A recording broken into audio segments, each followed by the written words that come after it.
All right, so we're live with audio. For those of you on Twitch, I had the audio muted while I set up. I still have more setting up to do though, guys. Because traffic was not cooperative in getting here either. So, you know, it's like one of them days, right?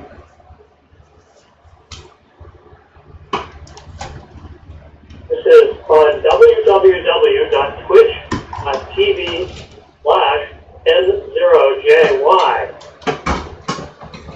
For those who are not already watching. Which would be like Eric. That's right. Because if anybody else heard you, they're watching. That's right. I'm going to do, I'm going to start cleaning the keyboard and all that, so. Gloving up and all the lovely stuff.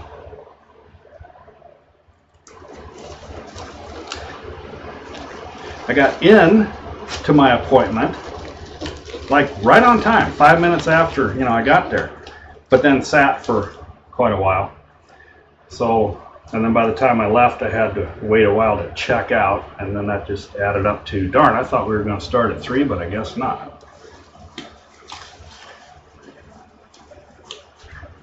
Well, I always say I want them to spend a lot of time with me, so because I can't complain when they spend extra time with other people. Yeah, the bad news is I'm still dying, but the good news is it's nothing serious. That's good to know. That's we're all dying. Yep. So, you know, at least she didn't give me a limit of, you know, a time limit. So that's good news, right?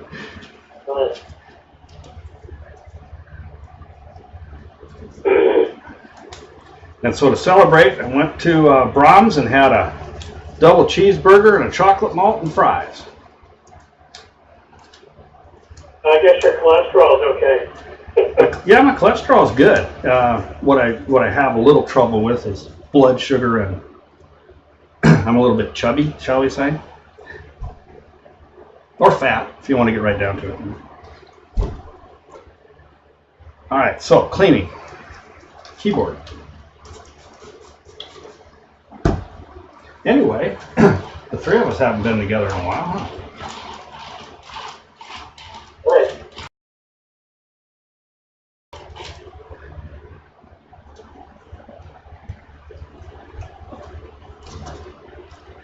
And I found the GoPro under the desk, which is kind of hard to ever even get to. So I think there may have been a cat involved.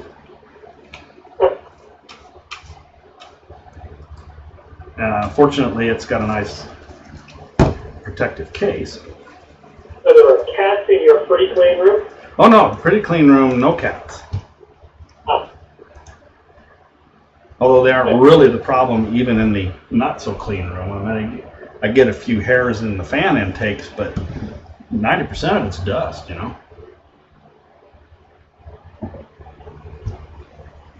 So folks on Twitch, as soon as I clean up, set up here a bit, I'll do a little intro and give away these guys' names that are on the phone. We're up to 5 now. Cool. What else? Are you on Twitch, Eric? Are you one of them?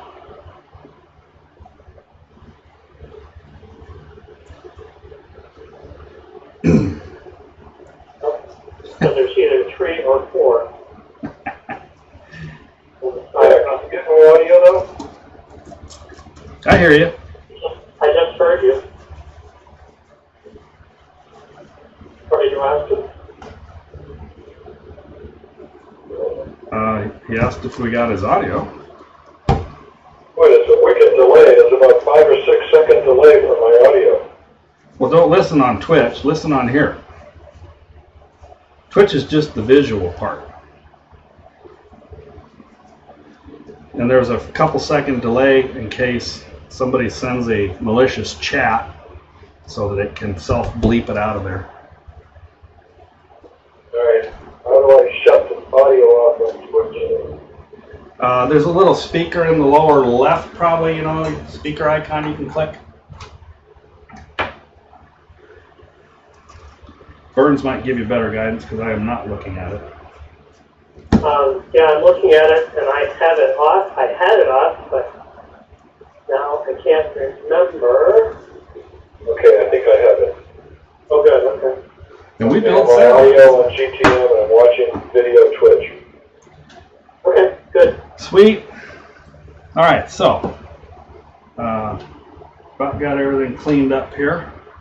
What else? Phone. Oh, might touch the mute button or something.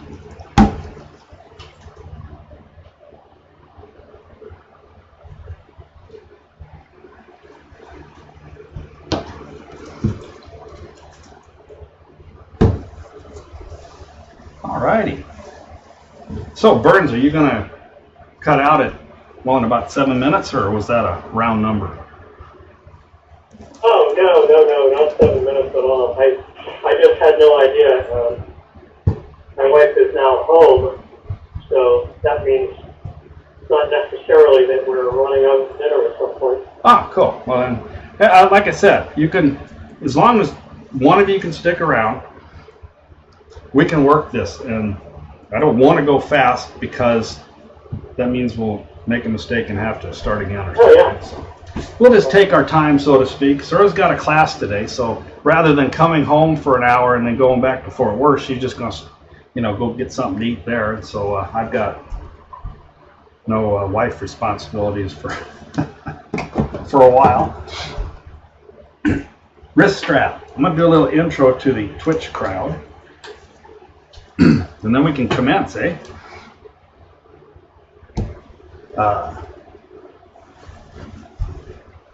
Hi, I'm Jerry Buxton. I'm Vice President of Engineering for AMSAT. And if you're new to this, because it's Twitch and not YouTube, we build amateur radio satellites. So we build actual real satellites that we launch into space, like RadFxSat-2 here, and we put amateur radios in them and also load them up with experiments built by college or high school students so that they get a little STEM education on space flight and space type things. So I've got Burns Fisher, WB1FJ, our lead software engineer, and I forgot Eric's last name. Eric Skoo, sorry, K1TVV.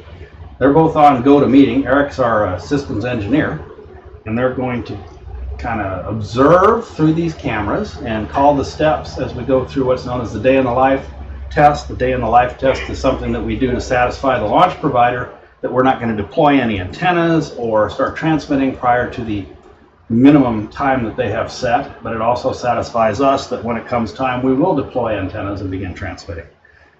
And the test takes about an hour and a half. So here we go.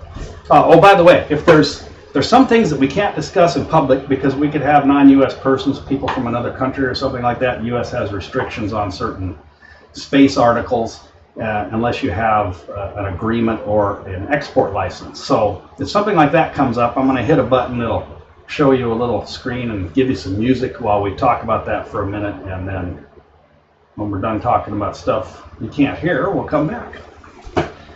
Hopefully you won't get that, but you never know. So guys, first, I didn't clean my water bottle, but I'm thinking I might want to take some solar panel covers off, because now we're talking about deploying, and well, for sure the -Z, because I got to get to the deploy switches. So I guess I'll do that next. And I could try sharing the screen through GoToMeeting, but with our internet, I'm never sure that it isn't just as far behind as the Twitch, which I can route through another router, and that's why I like to use it. So what's your choice on that, or your thought on that? You want to go with GoToMeeting video for you guys? Why don't you try it and see how far behind it is? Okay, give me a moment, and I think I can make me presenter, huh? You can't, I can. Make presenter. Let me try it. And There you go. I'm sharing. So why did I do that? I guess there's not a whole lot to see with the clock, right? Yeah. So, okay, so here's how I see it. 6, 7, 8, 9, 10. Well, it looks like it's doing all right. How is the Twitch holding up too? It looks like it's doing fine. I got a new 4-core CPU in here, so I'll call out 155830, and you can see when you get it. Mark. Got it. So about one or 2 seconds. Close. So you want to work with it that way. Yeah, I'll just turn off Twitch so I don't overuse my own internet. Yeah. Okay. Cool.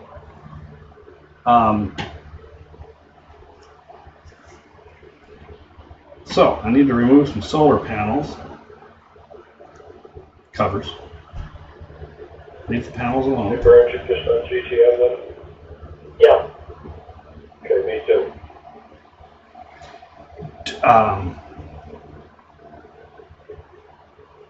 You know what? I gotta run back in the house real quick before we dig in and grab something. So I'll be back in just a moment. And then I'll start unscrewing some covers. Don't say anything you wouldn't want your grandma to hear. You can't quite say. Talk among yourselves. Happy Mother's Day.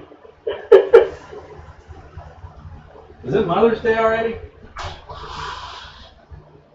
Mother's Day is Sunday, right? Right. All day.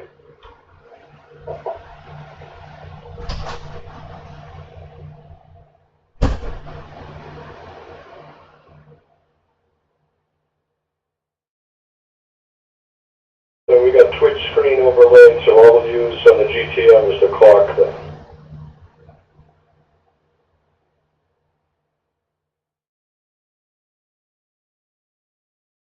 I'm not sure what you just said. I said I got a GTM screen with an overlay of Twitch video on it. Oh, I see. So yeah, it's the Twitch that he is broadcasting. I don't know if that's in real time or not. And I think that may be behind, but the clock sounded pretty good when you read it off, to his audio anyway. Yeah.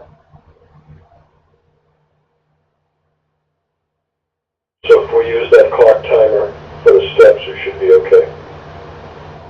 Yeah.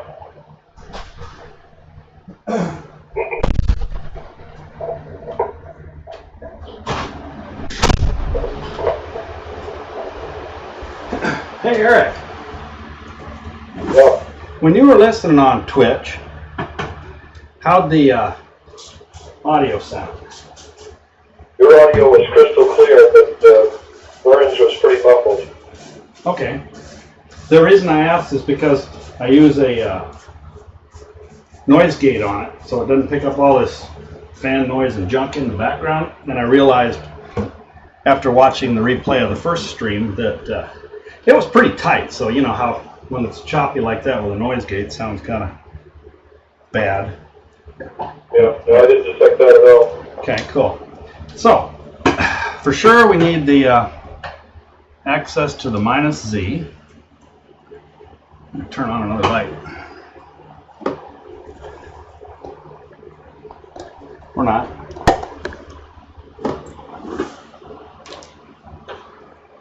So Jerry, is the Twitch screen that's on your computer screen more or less real time, or is that the delayed version? That's the open broadcast studio, so that's real time. That's what I control the inputs with and whatever. Okay. So, did you see that? Oh, I wasn't watching, sorry. Did you see that? You didn't, did you? Anyway, it's live, and so if you're seeing the clock a second delayed, then you're seeing the video a second delayed as well.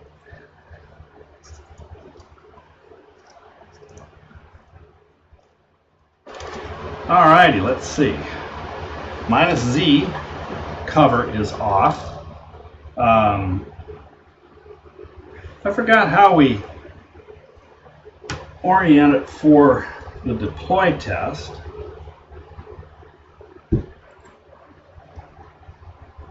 But I think it's like this. Yep. Yeah, the 2-meter antenna, I think, hangs over the edge, and the other one... Right. The original... It's a towel or something under it. The original concern when we were designing it was that if the receive antenna, or transmit antenna here, did not, if it would have unwound the way that it typically would have unwound on the other ones, then it would have hit the table, and we would have had to elevate the whole thing. So it all works out good. So in that case, then I don't have to remove any other panel covers. I think I'll leave the +Z and the -X on then, simply so I can lay it on those sides without worrying about it, Sure. All right then. If I need to take another one off, I will when we get there. I'm ready. Yeah, I think, Jerry, you just put some sort of padding, like a towel or something, on the desk where the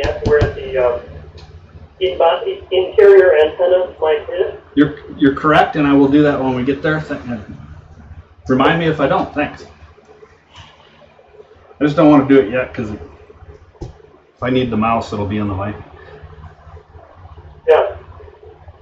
So could you do one more thing for me, and that is move the clock so that it's underneath your video thingy, and that way I can overlay the right half of your screen with my procedure.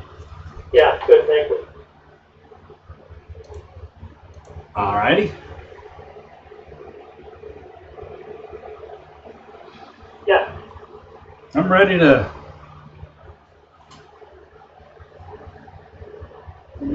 Let me fire up the radio and everything. I guess I'm ready to roll. Step 1, wear ESD protective gear. Check. Well, you want to go back to 2 and want to get the hardware numbers first?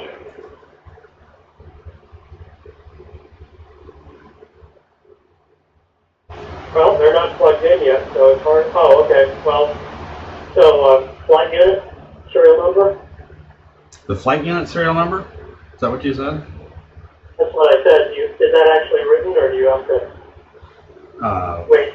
I kind of doubt Bob wrote it on there because unless you told him how to get it. Nope. Actually, well, the deal is we don't ever power it up to where we look. True. So, But what's it known to be? I don't think. Yeah, I think RadFxSat-2 is serial number 14. Right, we never swapped it when we discussed the possibility of swapping it. Yeah. We can double check another time. Okay. Umbilical tender 1. Check. And then you've got the FunCube dongle, real-time clock, DMM, and the camera.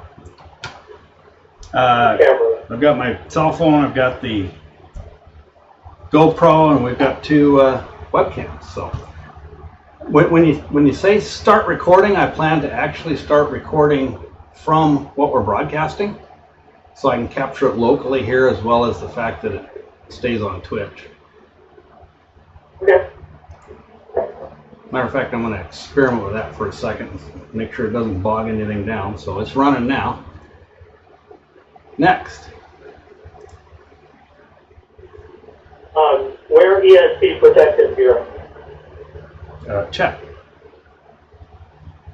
Ensure RBF pin is inserted. Separation switches are not depressed. Okay, you can see In the camera, separation switches are not depressed. RBF pin is inserted. Sure, deployable antennas are properly restrained.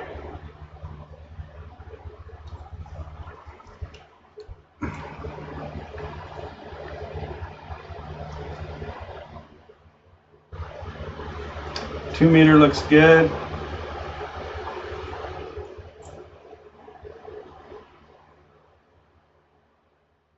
$70 is off of the post at the root. I don't know if you can see that in the camera. Not very well.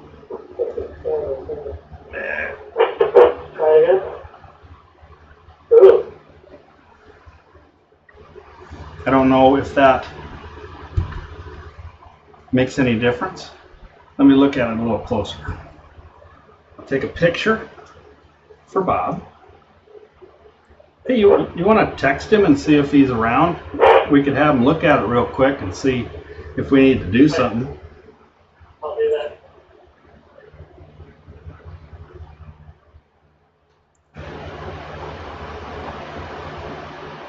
Oh, I can see from this angle what it's all about. You know, the overhang that we had,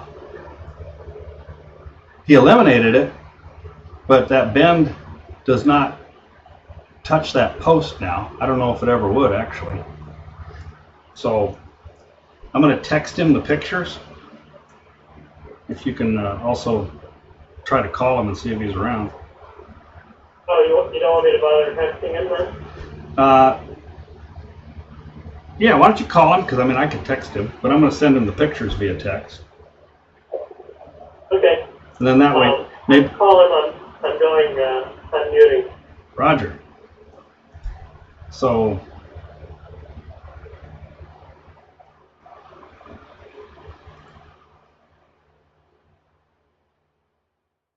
I got one of them. I don't know if the second one's really of any value, but better to send it and find out if it's not. Okay, so I sent him a couple of views and with the note that you're going to call.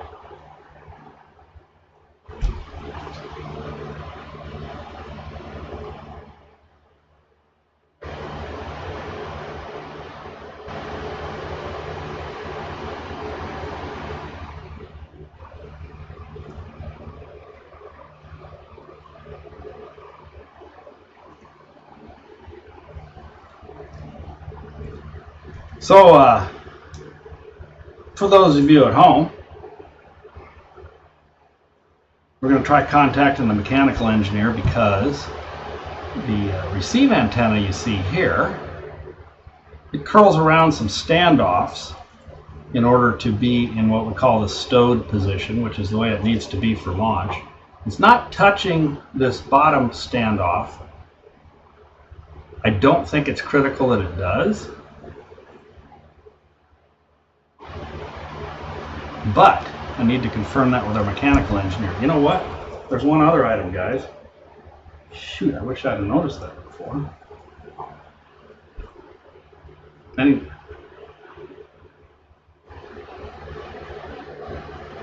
Focus.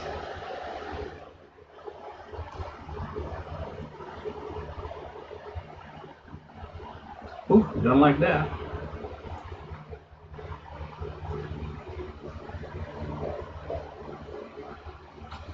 I don't know if that's any good or not.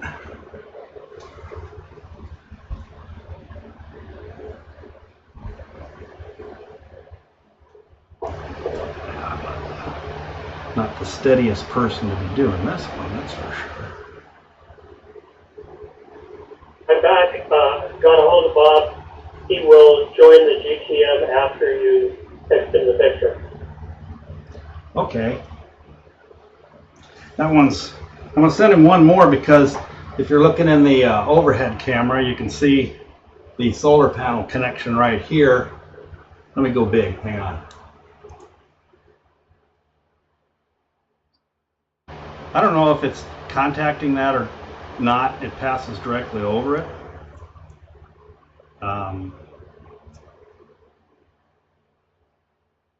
So, can we talk about some of the something that Bob found, or do you want us to silence that? You mean you got something to tell me that he found? Yes. And you think it's ITAR-ish? I don't really know. Oh, well, hang on a sec. Let me finish texting him the pictures here. And actually, even before we talk, I want to try slipping something like a piece of paper, if you will, under there to see if it, you know, if it's contacting it. I shouldn't be able to get the Kim wipe under there, right? It looks like Bob is on, although he's silent at the moment. I think that, I don't know, it's hard to say. Could the Kim wipe be moving the It's Bob. Hey Bob, don't say anything ITAR yet until you let me know so I can mute it, because we're live on the air with Twitch. Okay. I sent you Well, I'll talk as long as I don't do anything ITAR, right? pretty much, yeah. And if you think you want to, just say so and let me mute the thing. And I sent you two more pictures, so you should have 4. Pictures that you texted, and this is not the problem. Not a problem? Yeah. So the only place where the antenna must contact is where we have the SOS sensor, so it's going to be gold-plated one at the other end. Yep. And that's good. For geometry, we want to make sure that the antenna just touches the left and right ones that are the bell rings, the black bell rings. But at the root, the antenna does not actually have to touch. And in fact, though this is not a problem, the picture he took, it is indicative of the problem that we have that the antenna was soldered so close to the edge, we can't bend it tight enough to keep it clear of the envelope. Yeah, I thought maybe that was related to it. I sent you 2 more pictures. Yeah. Did you see them? Because it looks like it might be touching one of the solar panel tabs, the wire. Oh, are you on GTM via web or just phone? Voice over the phone and web for your picture. Oh, so you can see the... Give me a second. Well, let me raise it up here. See? Oops. There. See how it passes over... you know what I mean? Can't hold it there too long. That's part of what you said, but I'm trying to get connected to actually see the other messages. Yeah, I did text you 2 more pictures, so you ought to have pictures of what I'm talking about.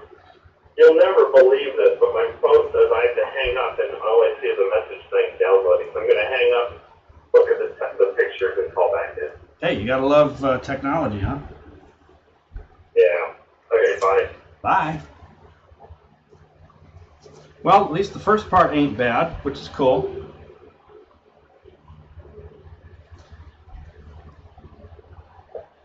The second part is, have you guys got access to the solar panel schematics?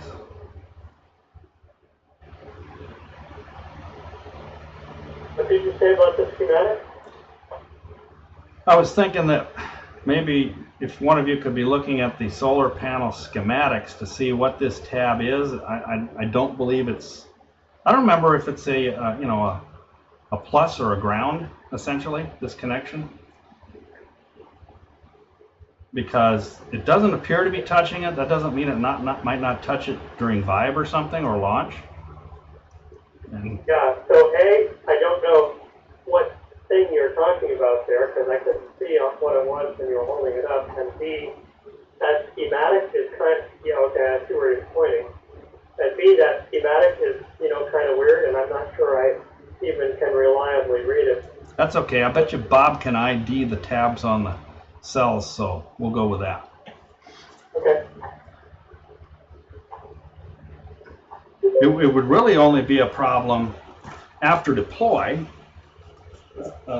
while the antenna is still stowed, while the battery might be trying to, or the solar panels might be trying to charge the battery. And but actually, when it's when the deploy switches are pressed, I don't think it's any problem.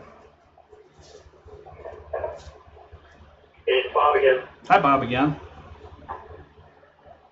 So yeah, okay. So I see the other two pictures where you're pointing out where the what looks like the receive antenna is passing over the interconnect of the solar cell. You got it.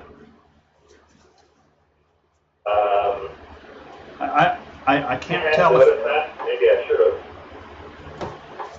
Do you know? I can't tell if it's contacting. I can take a Kim wipe and I can stick the corner of it under there and it slides under, so to speak. So it kind of seems to indicate that there's a wee bit of room there, right? Yeah. But it might touch it during vibe or launch, I'm thinking. So is that a not grounded interconnect there?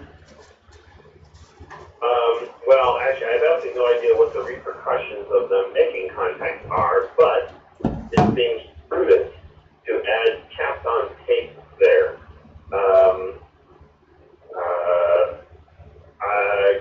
Do you feel good enough to proceed with deploying the antennas and all that stuff? Oh yeah, I was gonna say. And then, yeah, cool. Go ahead. yeah, okay, and then I would just add tape when I see it before environmental.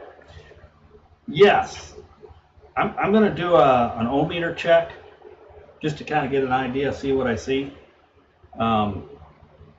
But yeah,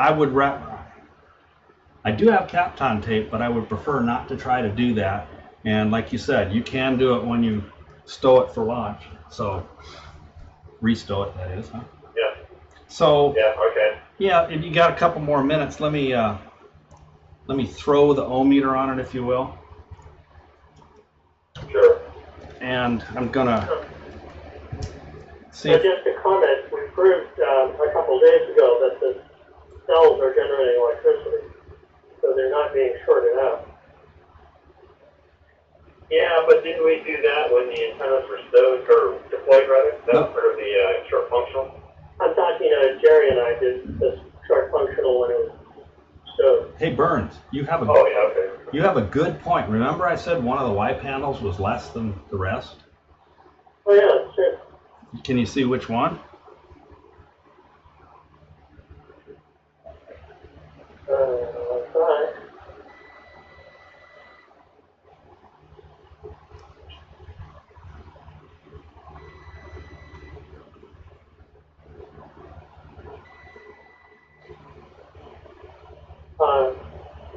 That was the short functional? Yeah. Well, it could have been FMST. Either one, I would guess. Huh? I think FMST, because it seems more recent than short functional.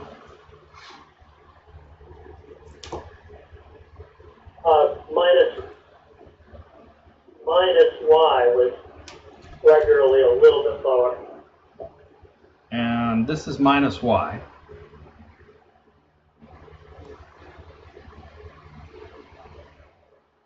That's the short antenna. That should be the transmitter, which should be the plus Y. No. Well, it is the transmit antenna. But,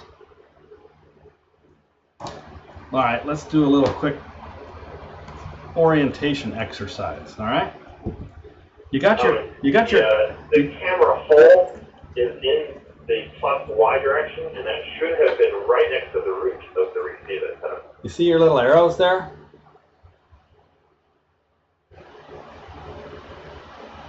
You wrote that. So the red arrow is X plus X, and the green arrow is plus Y. Okay, so this is the plus. Yeah, so that's the minus Y panel that we're discussing right now. Confirmed. Alrighty. That was a good move there, putting that on there. and the key is RGB is XYZ. I didn't know Red, that. green, blue. I saw the colors, but I never added that up before. So here's what I'm going to do. All of my CAD programs call out coordinates by red, green, and blue arrows. So I get continuity between the, you see where the black probe is there on the screw of the solar panel, right? Yeah. And this pad on the solar cell. Okay? I also get continuity between same point and the antenna. Which is totally to be expected. And The antenna is DC ground. what we don't know is if the antenna is contacting the solar cell tab. In other words, I can't tell because of that, what Burns just said, the DC ground. You're doing exactly what I was going to say. Stick a piece of paper in there. Okay, I stuck a piece of paper in there. So the antenna still is at DC ground. I know it's supposed to be at DC ground for... here's what I'll do. Nope, that won't work either. Here's something that can maybe be useful, all right? Because I'm seeing continuity between the solar tab in question and ground right now, after the antenna is deployed, if I no longer see continuity, then that could be an indication that it was touching. But I just put paper in it. See, but the paper doesn't prove anything because the antenna's at ground anyway while it's stowed, right? It's at ground all the time, Jerry. Yeah, so there's no way to tell whether this tab is showing at ground because it's touching the antenna, for sure, or it's supposed to be. Or is it? Because if I put the paper there, then, yeah. Okay, so worst case is this tab is ground, which is no problem to the antenna.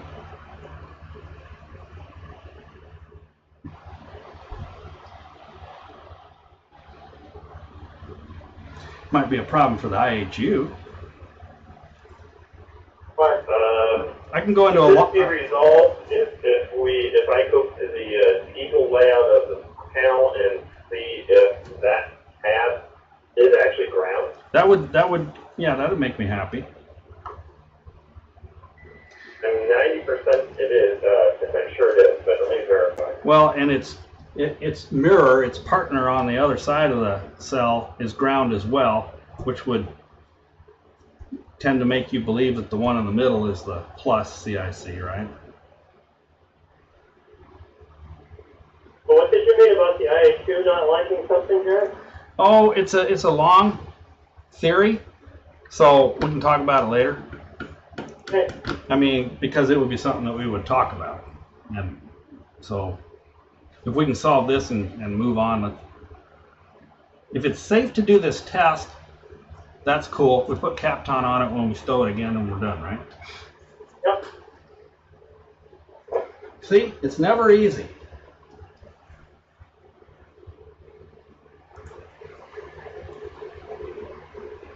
But what fun would it be if it was?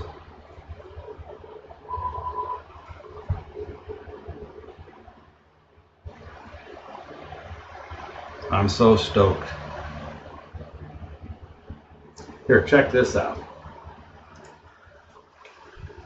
Look at that haircut. Looks the same as always. Nope, this is my Princeton haircut.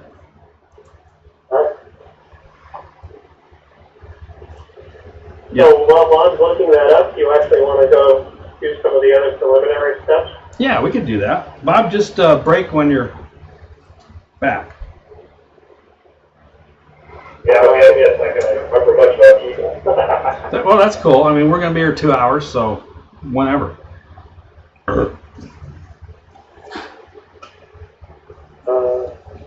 Yeah, all I gotta do is find. Oh, not that one.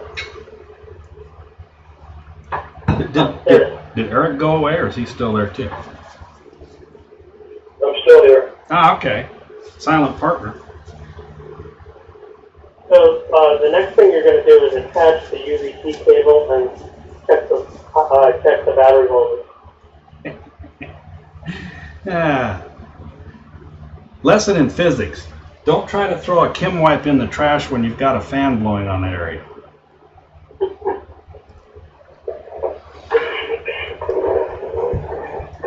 Attaching the UBT to the CubeSat.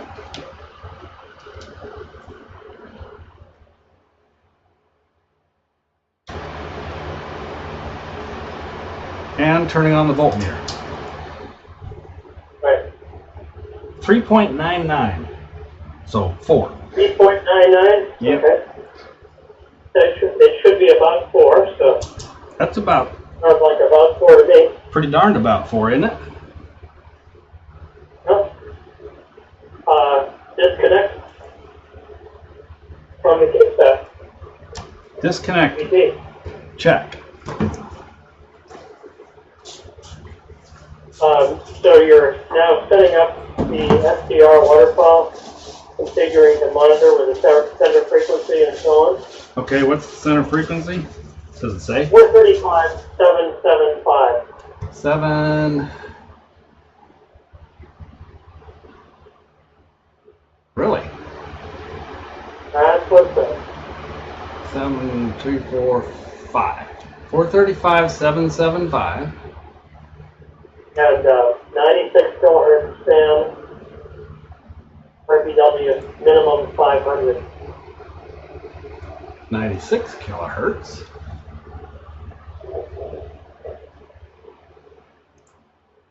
This go-to-meeting thing's in the way here.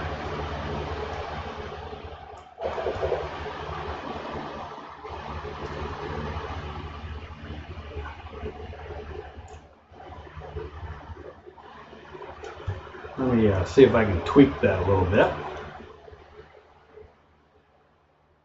I wonder why, you know what, I'm going to set the output to 96 as well for Fox to Lim.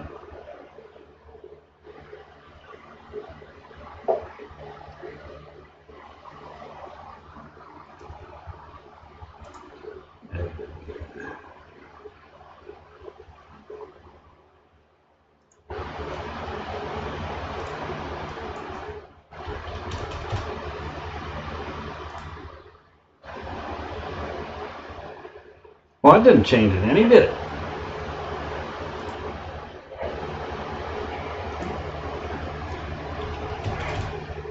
So much for me thinking I'm smart.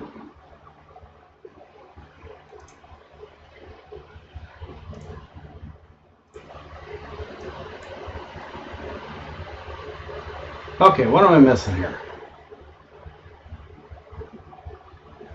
I don't know what you're trying to do. Well, I'm trying to get the center closer to the center. So let me try making the LO offset 15, and then get out of there, will you? Okay, because now I can cover, because the transponder goes to 7.9, right? So, all right, we're good. I got 96 kilohertz, center frequency 435.775, and the resolution bandwidth is, what did it call for? 500 at maximum. Okay, it's at 11.7, which is kind of a number it likes anyway. This is Bob. Hi, Bob. So even on an unpopulated solar panel, the 3 interconnect pads for the solar cell are ground. All 3 of them on that side, huh? Yeah. Well, okay. Yeah, you know what? Looking at the traces there, I think that makes sense too. Just for a visual idiot. Yeah, you'll see that the mask is just separating at the Yep. So yeah, the continuity ohmmeter verifies that. So I guess we're all happy. Thanks.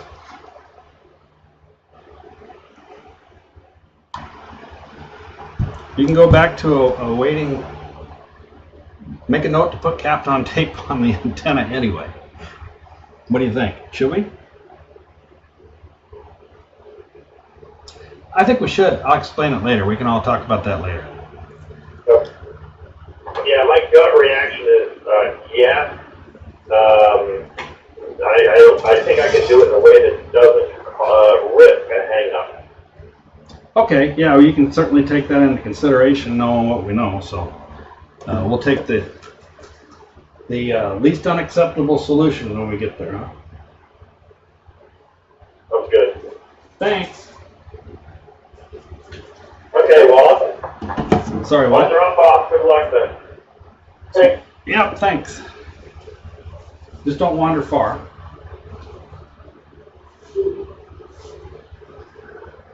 Okay. Yeah, I thought he'd stick around for more fun. He's probably seen enough of this thing for a while.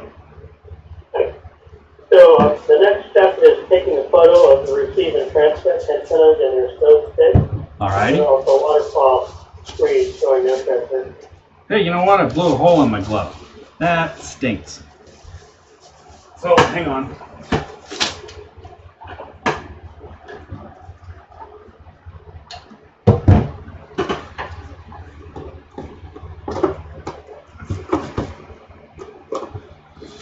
Now I'll have an uneven number left.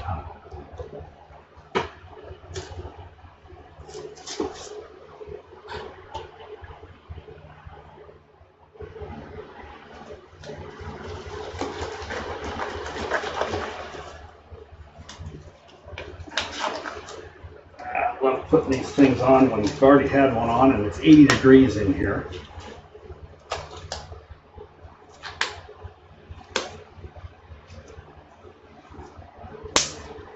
Exercise in patience.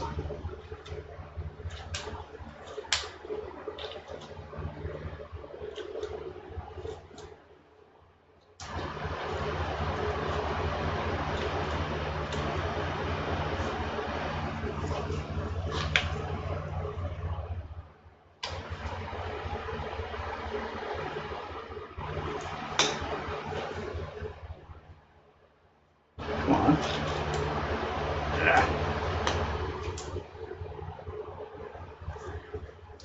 Good enough.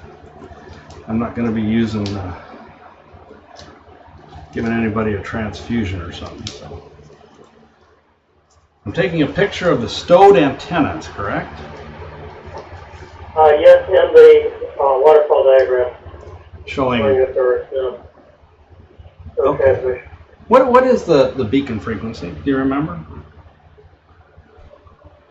135.750. Okay, we're cool. Because I was looking at the center spike there, you know, just want to make sure it's not in the way. Yeah. So, here's the transmit antenna. Without flash and with flash.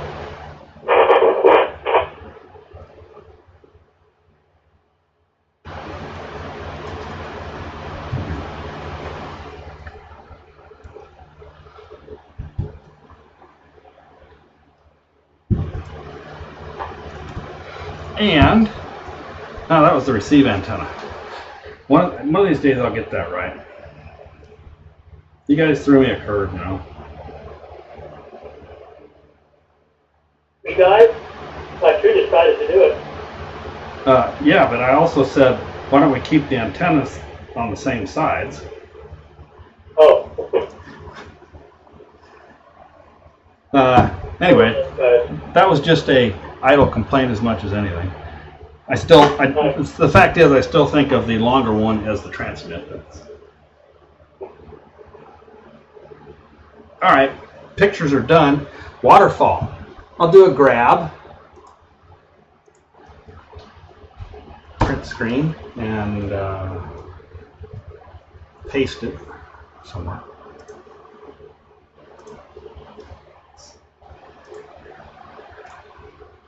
Where's this one? Put it in picture. What step is this? Step 8. Step 8. Alrighty. Check. Okay. Let's see. Position the CubeSat such that the separation switches are released.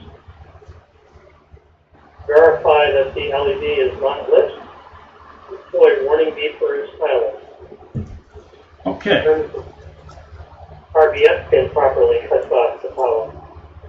Well, all right then. For a little video accentuation to that,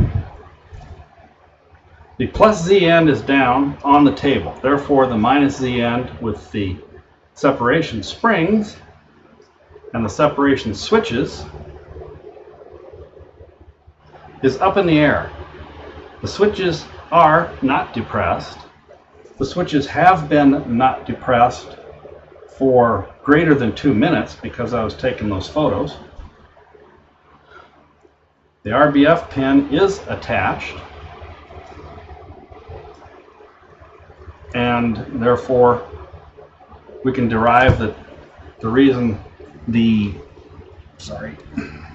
red deploy LED, which would be there, is blank or dark, and the green, for what it's worth, charging LED there is dark. There is no power. The satellite is not powered. Take photos showing the RBF pin inserted, separation switches released, and deploy LED extended.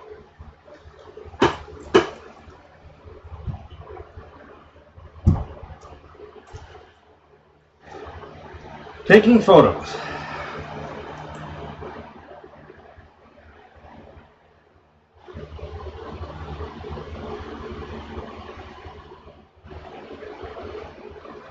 It's hard to get all that junk into focus with one picture, you know?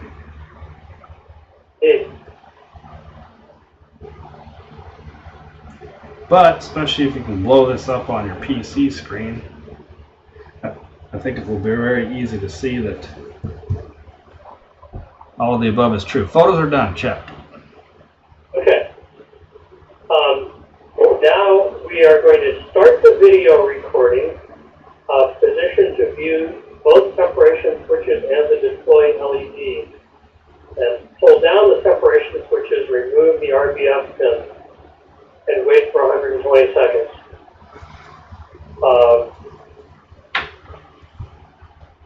There's more steps that you do before putting RBF in, so want me to keep reading?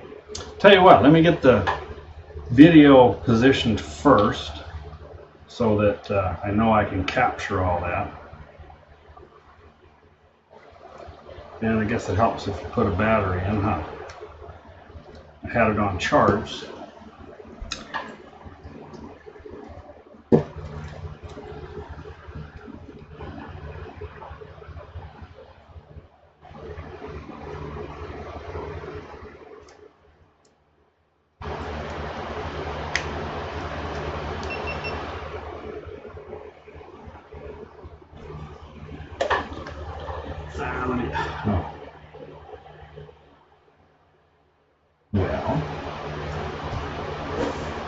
I'm going to take a picture and see if I can see what I think I see.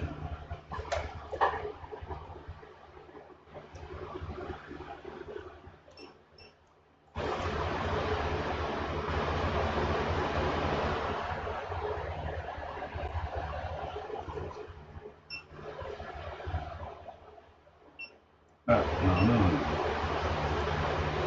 Problem with these gloves.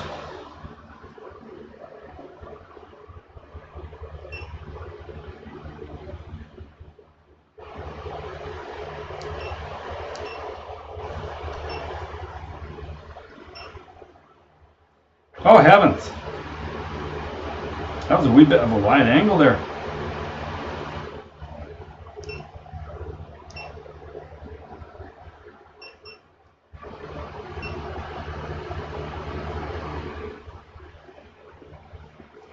So, that'll work fine. Could actually stand to get it a little closer.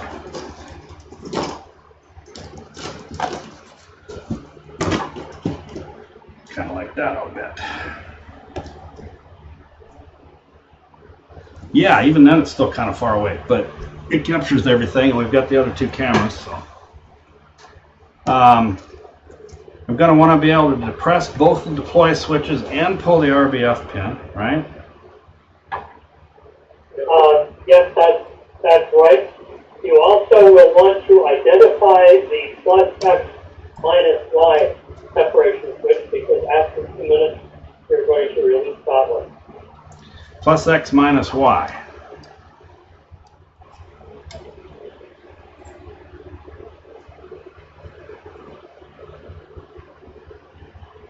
I'm going to take off the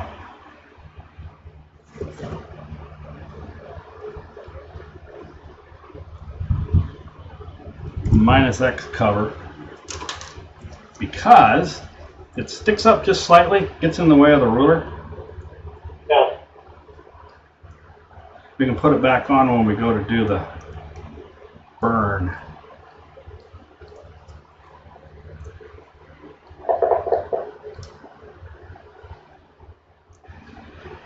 How's the weather there? Pretty nice. Cool. Well, what's pretty nice in the Northeast? I mean, It's not snowing. yeah, okay. Don't need heat, don't need air conditioning. That's nice. Oh, what, like 60, 70 or something? 70, yeah. Cool. I wonder if is it going to hang that way for a week? Haven't looked. Just curious, since I'll be heading to the Northeast Sunday. Well, I'll be heading to the Mid-East. well, it's northeast of here. Yeah. And I figured if it's nice there, it'll be nicer where I'm going, right? Yeah, but it's humider and hotter. Where I'm going? I bet. Oh, that's interesting. I guess, you know, that'll be just like home. Yeah, well, it's like what, 300 miles south of that. Okay, so where'd the RBF go? RBF is back facing the camera. Hello, camera. And I do it the other way around, but I figure if I got to put the RBF back in a hurry, my left hand is not the one that should be doing it.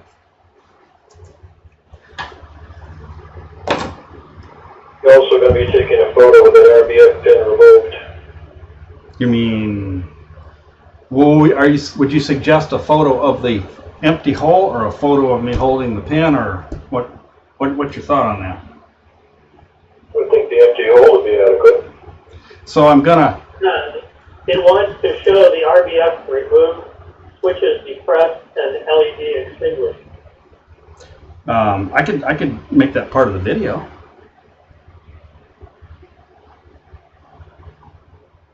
For paperwork, you can do it. I mean, if that's good, that's good. Yeah, I mean, I can still frame it out of the video if I'm not wiggling too much. Or Yeah. I can try, I keep trying to use the fingerprint reader, you know.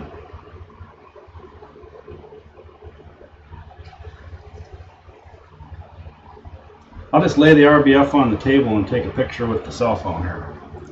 Just for added, whatever, overkill. Okay, so I'm going to use this to hold both switches. And give us a mark when you pull the RBF pin. And I'm going to release the, I forgot already, Burns, which one? Not yet, but in 2 minutes, +X - Y. +X - Y, so that's the one toward me. +X is the receive antenna in this case. Excuse me, I got it backwards. +X is the RBF. -Y is the transmit antenna. So this one, the one far from me, is the one I'm going to release first after 2 minutes, as you said. So if I can do it without knocking over the camera, I'll go ahead and start recording. I can do that. And then after 2 minutes, I'm going to cover it again and replace the RBF, I suppose. Okay, so we're recording. Both deploy switches are pressed and the RBF is in. I'm going to pull the RBF. Are you ready? 3, 2, 1, mark. 16:48 on the clock. And wait 2 minutes, correct? Oh, but I want a photo of the RBF being pulled, right? So.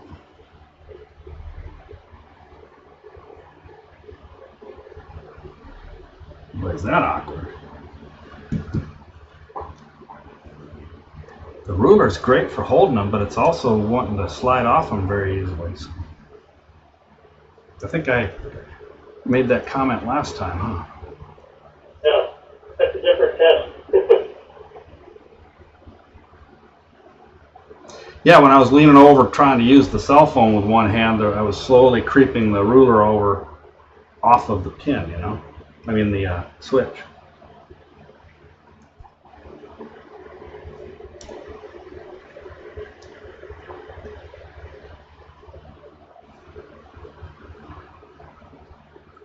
So in 1 minute, I will uncover the plus X minus Y, which is in the lower left of the overhead camera. Yeah, also confirm that there's no beeping and light, of course. No beeping prior to uncovering it, correct? That's right. Okay, copy.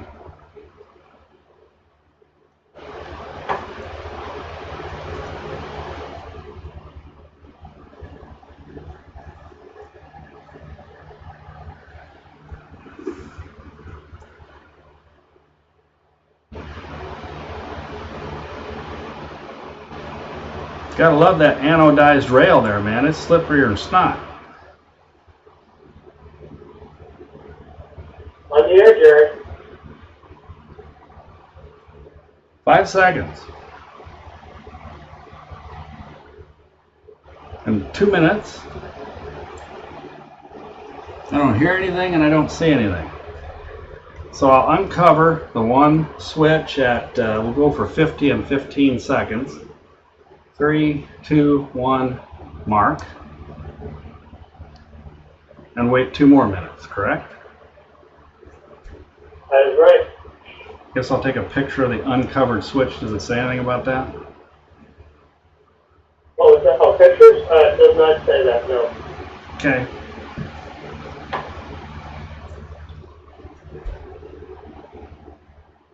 By the way, you do not have to cover the plus X, whichever switch it is. Oh, yes you do. Sorry, never mind that. So, okay, after 2 minutes, listen for the beep or red deploy LED and then cover it and replace the RBF? You press first, then verify. Oh, okay. So we got 1 minute left.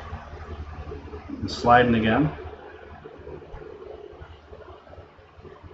This is the most awkward, stupid thing, trying to hold those switches. I don't know why, no matter what method.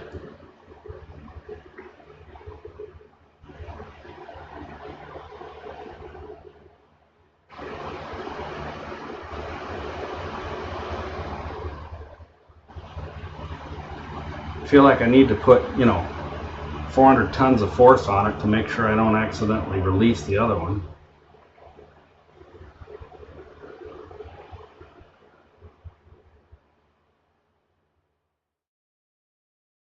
But I guess on the plus side, after my 5th or actually 6th or 7th DITL, at least I'm not lackadaisical, huh? So we got about 5 seconds. 1, 0, and it's covered.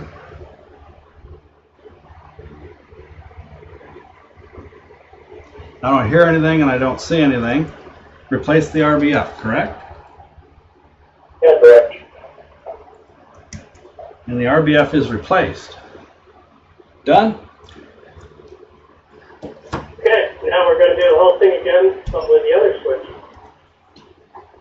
Yeah, well, that one didn't record anyway. Gotta hate that. It's okay. We've got it on the other cameras. So, same procedure. Cover the switches, pull the RBF, take a picture of the RBF pulled, wait 2 minutes, uncover the, what would be then the plus Y minus X, 2 minutes, cover it, and I'm leaving out the listen part, I know, and then put the RBF back in. Okay. Maybe I'll even record it this time.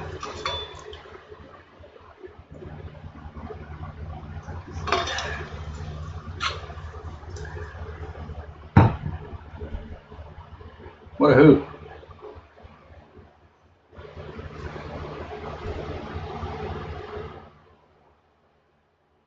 Let me check something real quick.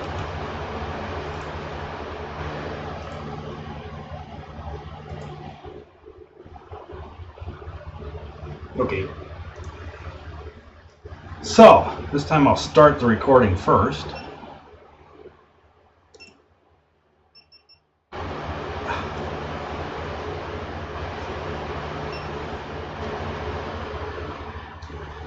That's what I did last time. Takes a second for the LED to start flashing. So I pushed it, didn't see anything, pushed it again. I'd almost be tempted to turn this one around for this one. Let's see.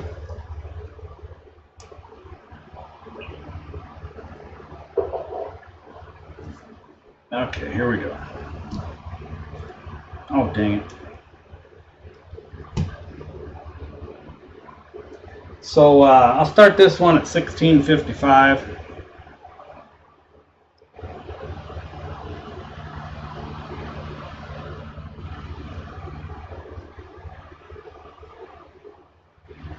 Five, four, three, two, one, mark.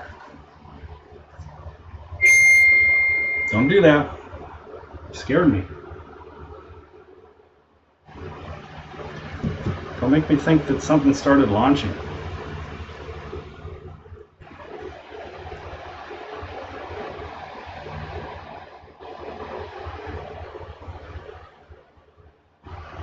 Or deploying, I guess I should say.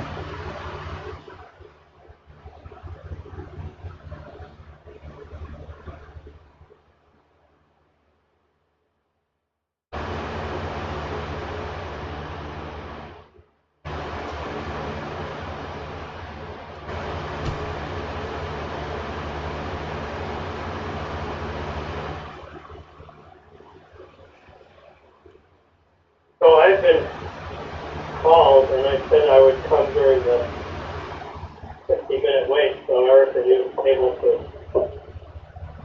Sure. Right. Roger. Yeah, as long as you don't have the TV going to get distracted. Are you gonna go? So you're gonna? Yankees, I don't know. You gonna be back after a while, or are you just done, Burns? I'll be back after a while. Okay. Thanks. Hey, don't end the meeting. Yeah, no, I'll just put myself on mute. Okay. 30 seconds, Jerry. Yep.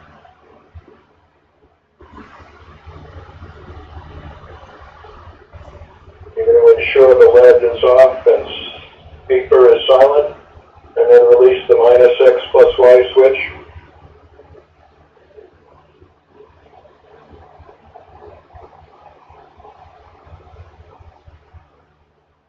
And mark. Okay. The LED is off. The beeper is silent. So at 57 and 15, I'll release the switch. 3, 2, 1, mark. Okay.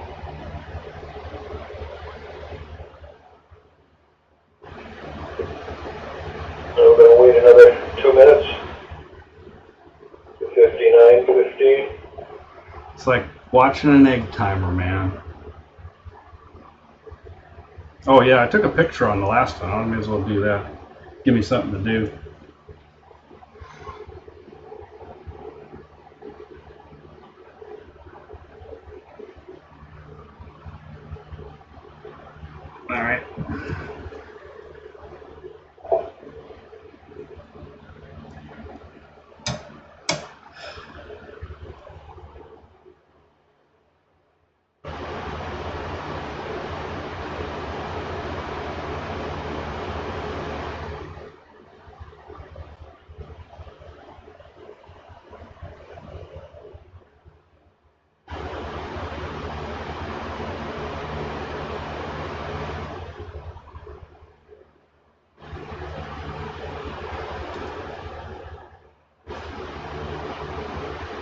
Well, if you read my post on G-Tribe, you saw that this isn't necessarily full of action.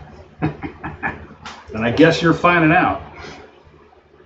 This is full of action compared to later on. Well, actually, yeah. Then it gets pretty quiet for 50 minutes or so, and then a whole bunch of action real fast, and then we're done. So.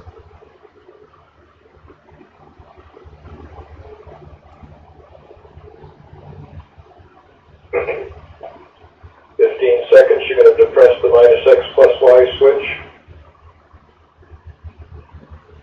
You're in 5, 4, 3, 2, 1, mark, which is actually... Verify that the fully LED is off and no warning, and replace the RBF pin.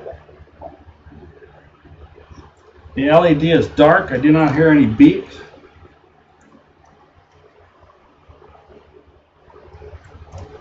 And the RBF is replaced. Okay, stop the video camera recording. Done. Check. Reposition the CubeSat to allow clearance for both transmit and receive antenna deployment. Oh, we're ready already, huh? We're there. Well, I think I'll do the repositioning, and then we can all take a bio break, as they say these days. All 2 of us. Yeah, you can say that. That's not ITAR. Yeah. I'm actually still here, right? But I will cut away at the bio break, I guess. That's what you're going to do. No, you got to continue to listen during the bio break. Yeah, now if you stuck around, so you can't leave.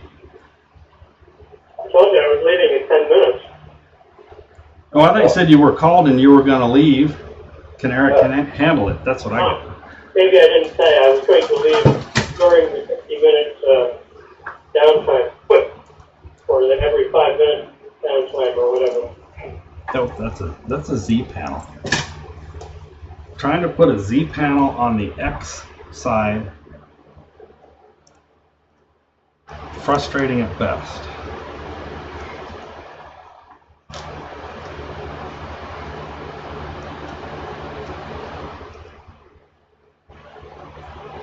I'm covering the plus X again. Like I said, I can lay it down then. And also apply a wee bit of Kapton to the edge of the solar cell cover, solar panel cover, so that, I don't know, just makes me feel better about it not falling off the desk, you know? Yeah, that's a good thing. We don't have many earthquakes here, which means this would be the time it would happen, right? Of course. You could excuse them.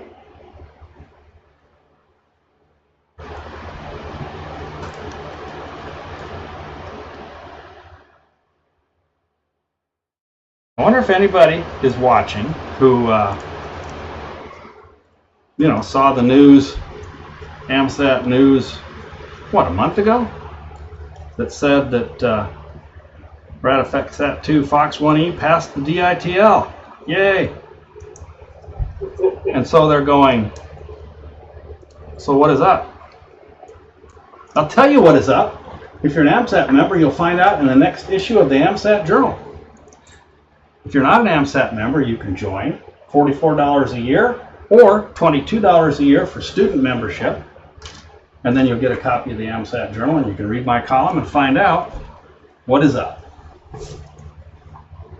In addition, AMSAT runs entirely on donations. So if you like what you're seeing here, you like what we're doing, you like AMSAT, I don't have a direct link, but you can contribute via PayPal to Martha. That's Martha, common name, Mike Alpha Romeo Tango Hotel Alpha at AMSAT. That's Alpha Mike Sierra Alpha Tango.org on PayPal. And whatever, $1, $5, everything helps. So, you know, if you like what this is doing, help us keep doing more. Thank you. All right, so 2 meter gun overhang. And I need 24 inches to the wall from the root.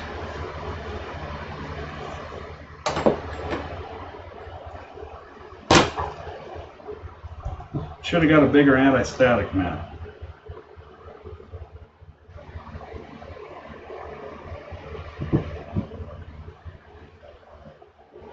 What I don't like is that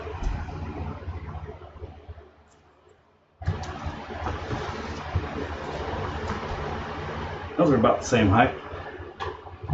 If I overhang this anti-static mat, it becomes wobbly, you know.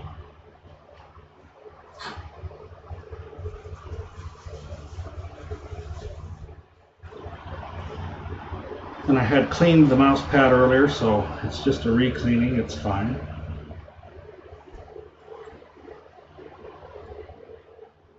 You know, so I actually am going to go off on a meeting, but I won't film the meeting. Hey, Maybe I can plug up my computer and charge it. that's okay, boy who cried wolf. We believe you. Have a good supper or whatever you're doing. Yep, thank you. That ain't gonna work because the mouse pad isn't square.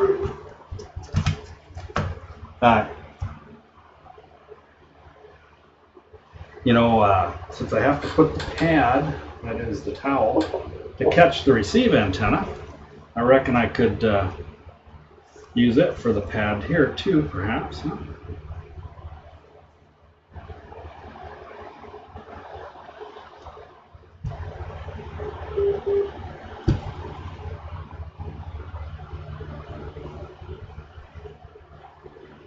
Somebody's trying to call the house phone.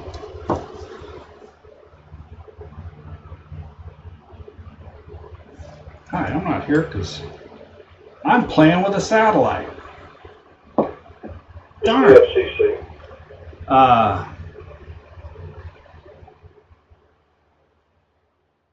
No, I gave him my office number.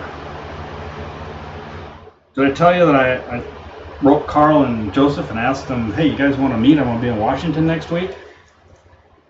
And they said that they would love to, but they are going to be out of the office Wednesday, which is the only day I'm there. So since the MRR for this got moved back to July, I told them, well, you know what? I might try again in July, so you better start scheduling something for July too, if you want to be out of the office. I thought that was nice that they would be willing to meet with me, and as well as, well, I mean, just because face-to-face makes it so much easier to work with people once you know them, you know? Yep. I'm not just some guy writing letters from...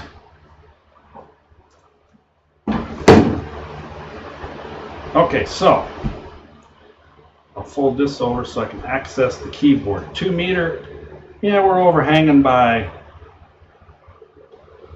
a fur piece.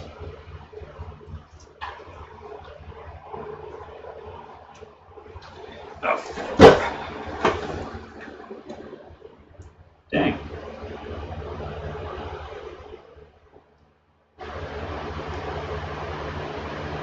Like that much. And then this side is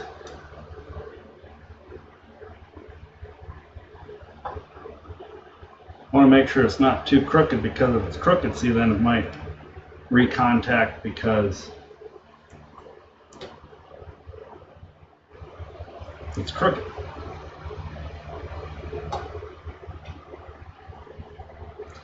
It's like totally subjective here. I cannot make a good measurement of that.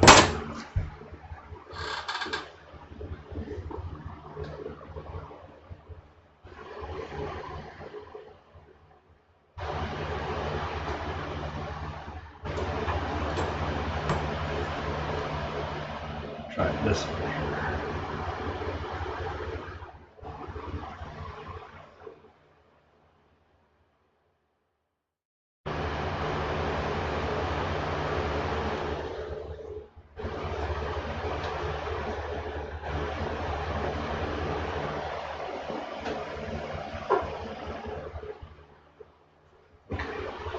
That was a little better. There.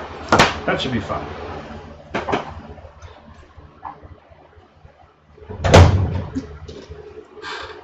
So you going to Dayton, Eric, or not? No, not this year. Couldn't make it happen. I understand. It is not a cheap trip, not to mention the time. You know, the time's more critical with everything going on. I got CubeSat stuff to work on too. Oh yeah, they're counting on you. Actually, the world is counting on you. This is a groundbreaking opportunity. The issue of which, the amateur licensing, talked me to death at CDW, but that's good. What's good to know is that we have cooperation from NASA on that, and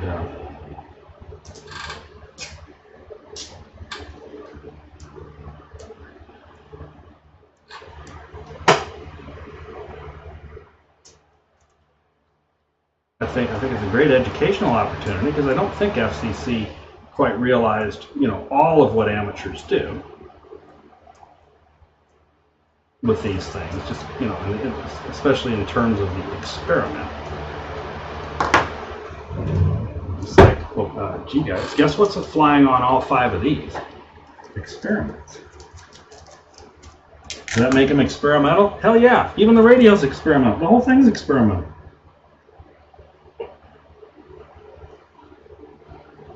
So have they bought that now?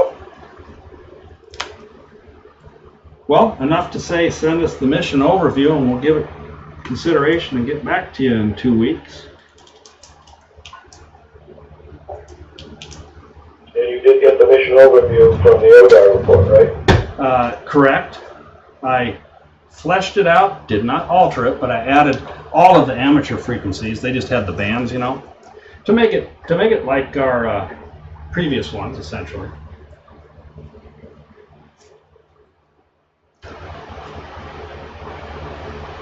Let's see. So the satellite is positioned.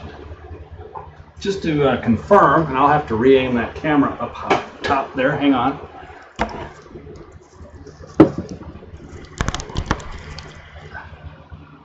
Maybe up just a little more. Up. Hey, hold still.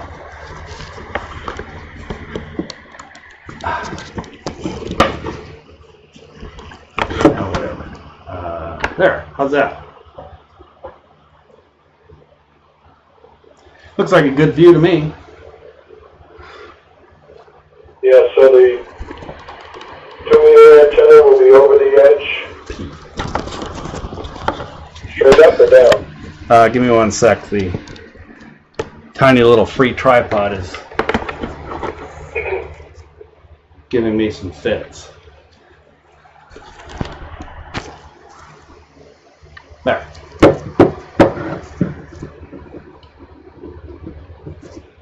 Okay. All right, yeah, that's what I was gonna say, starting with the 70 centimeter. The root of the 70 centimeter transmit antenna is on your right, and then it is stowed up over the top standoff with the tip here. So when it deploys, it'll flop over onto the rag there. The 2 meter. Okay. Yep, got that. The 2 meter. The 2 meter. The root is here, and it coils counterclockwise, or anti-clockwise if anybody's watching in England. And the tip is actually at the root as well. Same standoff. So it will unfurl clockwise that direction.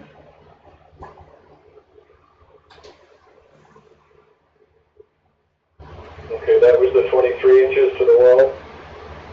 It's 25 now. Yeah, you can see it well enough, huh? Yeah, so then I just make sure I move my knees, and it's kind of standard the way I've always done it before. So it should wind up, you know, drooping down when it's done. I took the knobs off the drawer, which you can't see, so it doesn't hit any of those. So just a quick recap is that I'm going to hold the deploy switches, pull the RBF, we'll wait 2 minutes, and then we're going to do the release and then for a minute or something, and then do the essentially the chatter test, right? Right. And once Like you said, you're going to remove the RBF pin, wait 2 minutes and make sure it's silent. Then you're going to simultaneously release both separation switches and wait 60 seconds. Then depress them for no more than 1 second. And then let go. And then we need the time when you first hear the sound and the lead comes on. we also need the time that I last release it, right? Because we want to make sure that we still have 90 seconds after the last release. Right. Yeah, okay, something. That's the 60-second mark. That's when we get the T0 because you press and release. Yeah, so I'll probably press at 59, you know, and make sure I release at 60 just for so we can count better. Okay. For that, because you know, once it lights up, it's arbitrary 87 or whatever seconds, right? Yep, exactly. So here's a question. It is hold the switches, release, pull the RBF, wait 2 minutes, correct? Before I ever release. Yes, you hold down the separation switches, remove the RBF and wait 120 seconds to make sure everything's silent. Then you release both separation switches and wait 60 seconds. Okay, cool. Just want to make sure we can take a quick break. I don't know if you have to, but I think I'll do it for fun. This is the video card that I just put in.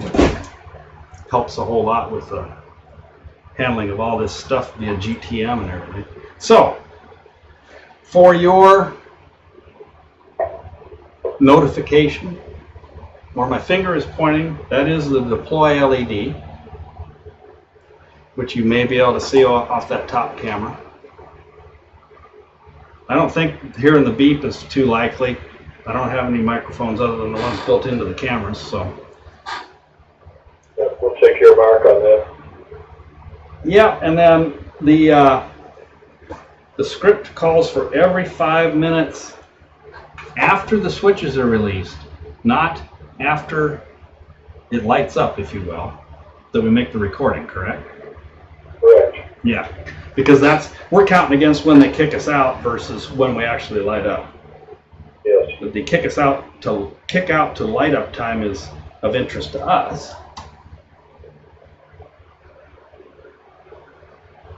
Yeah, when both separation switches are released, that's kick out, but then it's 60 seconds after that you start the T0 time that the 5 minutes is based on.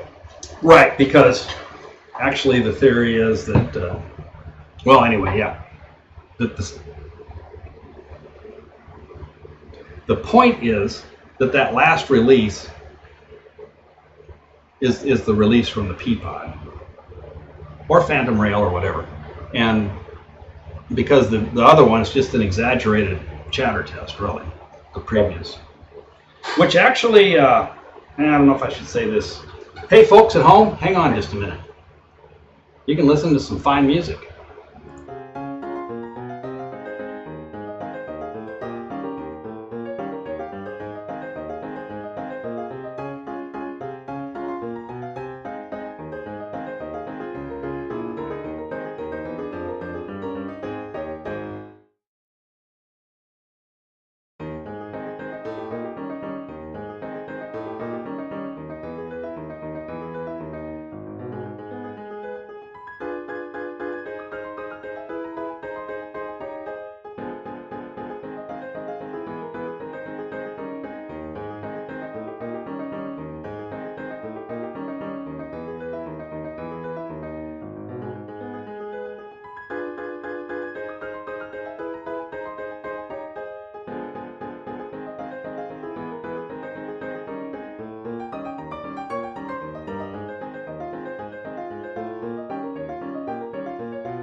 and I added music to the ITAR block there.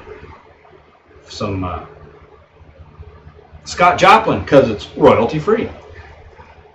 I wanted The Girl from Ipanema because I figured that's good elevator music, you know, an instrumental, but that costs money, so I'm cheap, what can I say? Folks at home, we're going to take a bio break and then come back and we'll commence a test that lasts about an hour, which is the real test of the deployables and everything to satisfy the launch provider that we don't deploy and to satisfy ourselves that we do deploy. So, and if you really just want to see the exciting part, if you tune back in about 2310 UTC, right around there you'll be able to watch the antenna deploy and everything. All right, Eric, break? Roger, roger. I don't know, whenever we get back, 2 to 5 minutes. That's good. I'll probably have to do a cat sweep, so it might take me closer than 5. Okay. Meow.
I got my water bottle, I gotta refill it.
Are you there, Eric?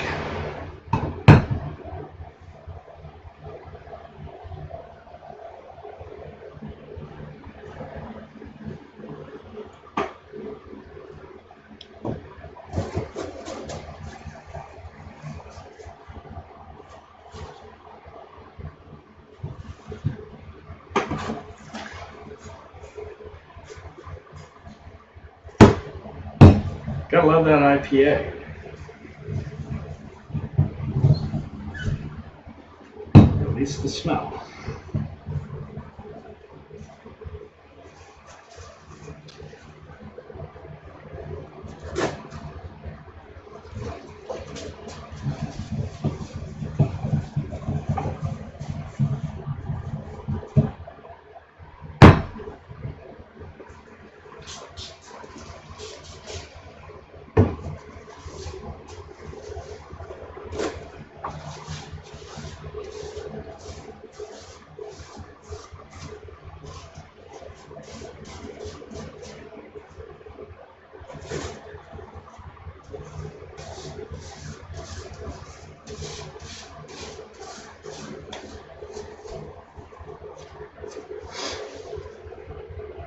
Okie dokie. Now let's make sure I'm out of here, so I don't become the subject of a whipping around antenna.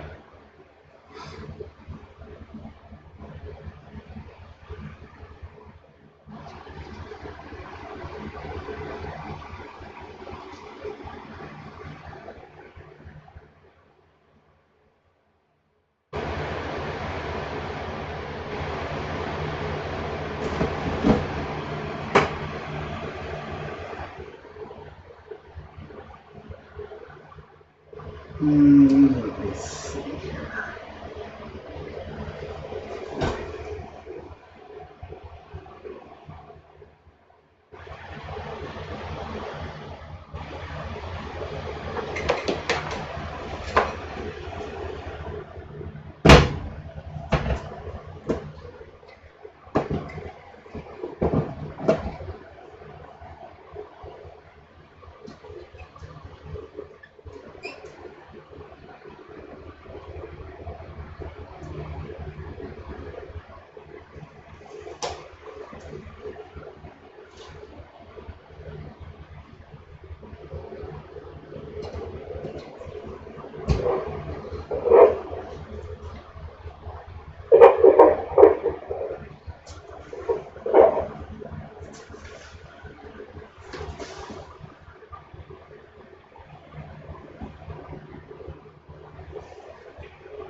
I hear a rustle.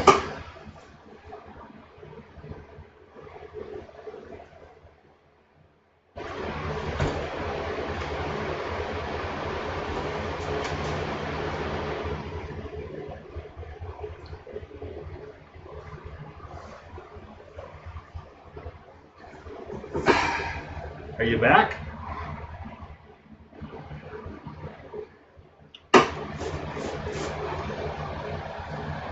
Must have been the wind. Man, it's hot in here.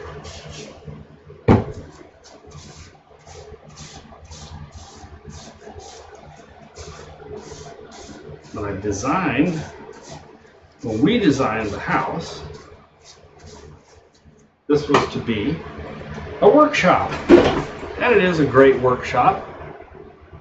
Except I had no idea I'd be spending days in here testing satellites at that time, because I wasn't doing what I'm doing. So it's got this little teeny air conditioner vent, you know, and with the PC running and all that stuff. It's about 80 degrees in here, and that's warm.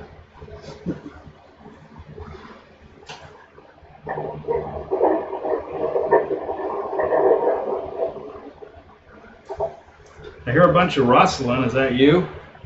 I'm back. Yay! So, let's review video and/or photos.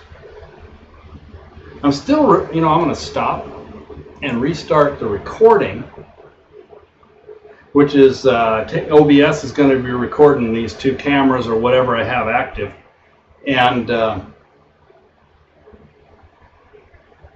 I just put the GoPro. You can't see it, but it's up here, kind of behind me, not too far from where the webcam is, so that it should be able to capture the screen, both antennas and such for the deploy. And I think I might just, do you see any need or desire to watch anything from that view, the overhead view? No, not really. I think when we get close to deploy time, I'll switch to the wide view. Actually, either one can capture it, but the wide view gets the screen as well. And then that way I can record the whole deploy sequence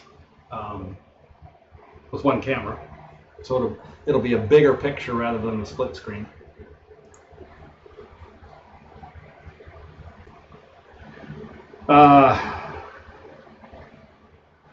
So what about photos? Does it ask for photos anywhere? No. We do the release, do the time, check the beeper, find out when the beepers come on, and then every 5 minutes, okay. Take photos or screenshots, including clock for timestamp, and record all observations in Table 2. Once every 5 minutes from the time of release of both separation switches from that T0 step 22. Check the spectrum view for any RF transmission as well as any observed antenna separation. Take photos or screenshots, including the clock for timestamp, and record all observations in Table 2. So I guess that implies you do it every 5 minutes. You take a spectrum shot. Okay. I can, what I'm thinking, do you have any idea off the top of your head if HDSDR has a snapshot option? I thought it did. I haven't used it, but I thought Burns did do a snapshot of, no, he was using SDR Sharp. Yeah, Okay. that was SDR Sharp. I don't know. Well, I can do a print screen of it, but then I have to paste it into Paint. So I was just thinking of another possible way. For one thing, the overhead camera will be recording it, but not all of that. So if I take the screenshot of that, the clock is its own, and I can actually do a print screen of the entire screen and get all that crap. Maybe I'll probably just do that. So when we want to have a screenshot of the SDR and the clock, I'll just hit print screen and we'll call it that. Cool. Any photos that need to be taken of the satellite or anything or is it all screen? Excuse me. It says take photos or screenshots, including clock for timestamp. Okay. And then step 25 says you have to do 10 minutes of video recording and the SDIRF recording. You do that from 10 minutes to 20 minutes, and then you start it again at 45 minutes. So we start the SDR recording at 10, stop it at 20, you said? Yes. And then start it again at 45 through the end. Yep. Alrighty, and then for video, I think the requirement's the same, isn't it? Well, that is the video. Oh, I thought you were talking about the Video SDR. recording and SDR are recording both. Okay, so it's both of them. Yeah, I might optionally let the video record some more depending on the battery. Just for, you know, a backup. But in any case, make sure you remind me of those start and stops, because those are something I'll forget. And the only problem with that is that with one of the previous DITLs, the battery ran down because they didn't turn off the recording, right? So, Yep, okay. let me check a message. Hang on.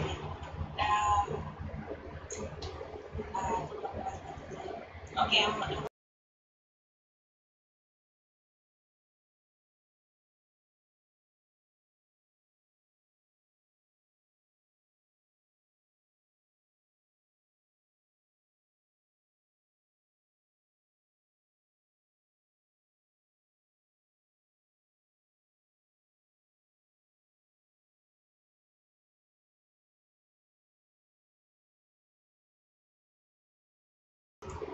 Okay, I muted everybody because that was a personal message. So, I need a sweat mop now. It's getting bad in here.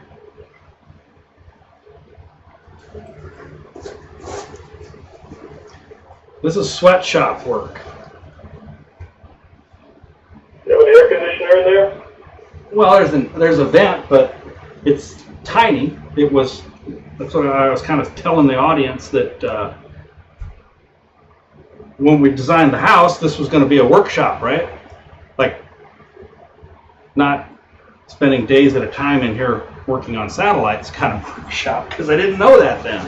So the little vent has trouble keeping up with the big ass computer and everything I got in here to do this kind of stuff. You know, a regular workshop wouldn't have a PC and all that junk. Yep. So that's my excuse. All right. Going to pull the RBF. Wait 2 minutes. Release the switches for 1 minute. Cycle the switches and start counting. Correct? Correct. You're going to give me a time when you want to pull down both switches and remove the RBF pin. And we'll take 2 minutes from there to make sure everything is still silent. And then you're going to release both switches and wait 60 seconds. And then do the 1 second flip. Okay. I'll pull the RBF at a straight up time. And what I'm thinking is then when I go to the 1 minute cycle, because by the time I give you the okay on the light and the beep will have gone by 2 minutes, I'll maybe wait to the next 15-second mark or something. Yep, that's fine. Just give me the mark. And then another thing, just for your knowledge, remember I mentioned taping it down? I knew that there was a reason other than it falling off, and that is when you're holding the deploy switches for this test, if it's not taped down, it tends to want to start scooting across the table. So taping it down is a good idea when you do a 3U or something like that. Okay. What are you taping? Cap down the back there? Yeah, you can probably see it in the overhead there. It's this Kapton just overlaps that minus Y solar panel cover slightly, and then onto the anti-static. Yes, I can see it. Let's start in 5 seconds. Ready? 2, 1, pull. At 1738. Thing moved anyway when I yanked the RBF, so I'll realign it later. Here's the RBF. The timer stopped. What timer? Oh, you mean my screen? The clock has stopped. Then you must have just lost the feed there, because it's still counting.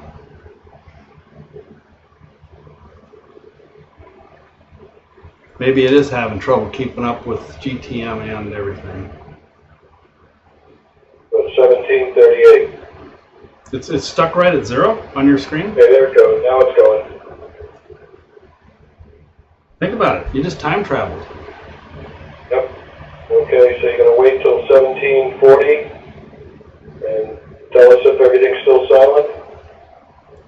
Correct. Silent and dark. Silent and dark. So then about 17, 40, 15. Well, then you're going to release both separation switches for 60 seconds. Correct. Before you bounce. And then I'll bounce them, which is the harder part. It's a bit of an awkward stretch of your hand, you know. I don't know if there's a better view in one of these cameras. You like that one? That's good. Like that one? That's fine. Or both? They're both good. Okay, Go good. on. I'll go back to the both. So 15 seconds. yeah, I'll count the last 5. And 5, 4, 3, 2, 1. Mark. And then the dark. Silent and dark. So I'll release them at 17, 40, and 15. Roger. Mark. Okay, 1 minute. Then you got to blip them. And then I'll blip them to the best of my blip ability. That's really kind of the really hard part. I'm wondering if I can do it with the ruler better in order to hit both of them at once, you know? Because it's like not quite an octave spread there for my fingers, you know? Yeah. Bigger hand.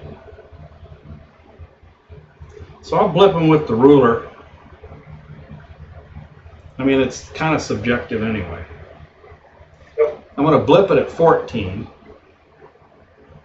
So I'll count down in 5, 4, 3, 2, 1, mark, and I blipped them. I think I got both of them. So 41 and 15 would be a good mark for the release again. Roger. 1741.15 is T0. So now you're going to wait and hear. So we're looking when at, the sounding comes on. yeah, so Give me a mark on that. 1742, 42-ish or something, huh? Could be.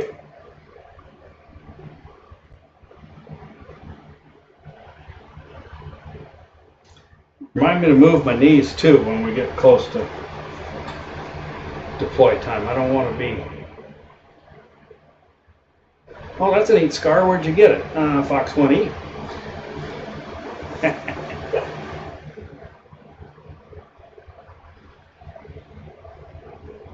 We're at 1 minute. Be listening closely.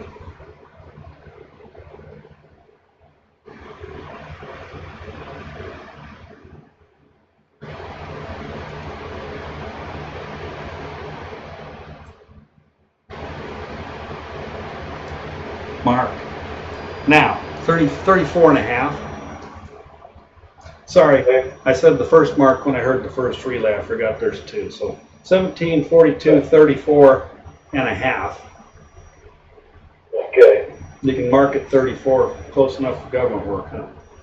Yep, I got 1742.34. All right, so for... Okay, so we're into that an hour countdown. The first one is going to be 1740. 7, right? 1746.15. Ah, yes, thank you. That's where we screwed up many times. Hey, you should be able to see the deploy LED in the camera there.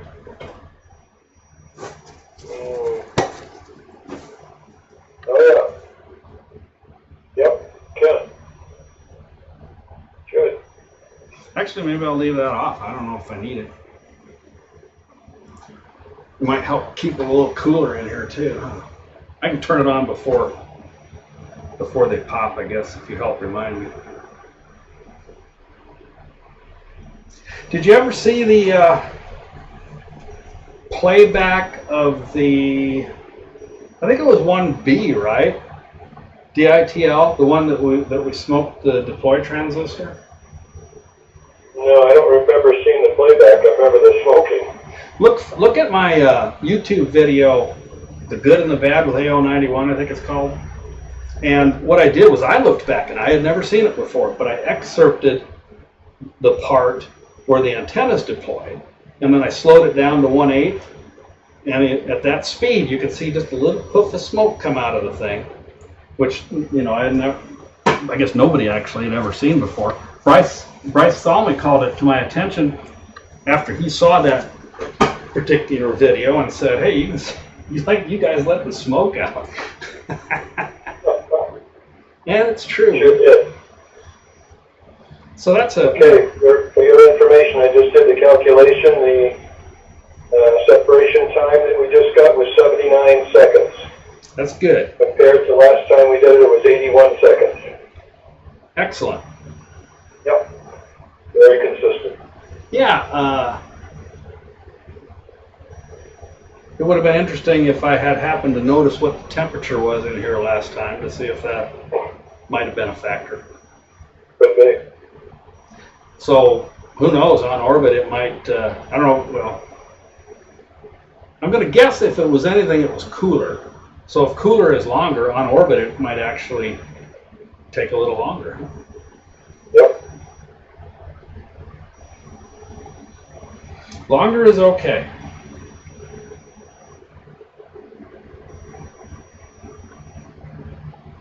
Like I said, 5 years, it takes 5 years to get to orbit.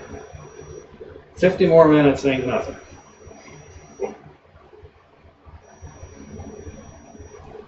Yeah, first 5 minute period is 46:15. And I'm going to do a screen grab, right? Yes.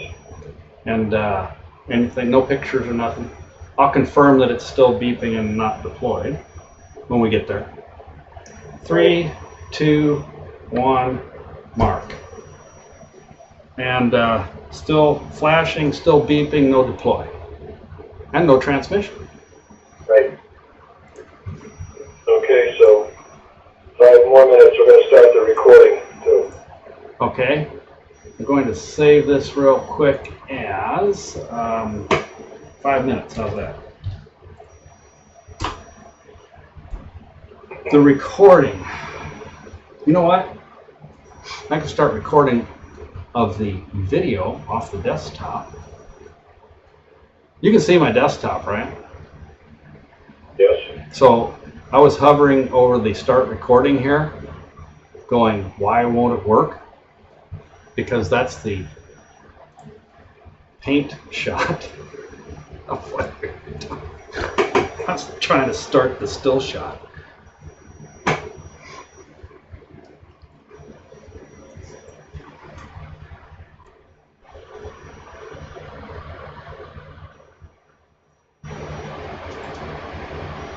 So I think what I'll do is I'll start the SDR recording just like I did the video prior to the mark so that I can still do the screen grab and I'm not trying to punch a bunch of buttons.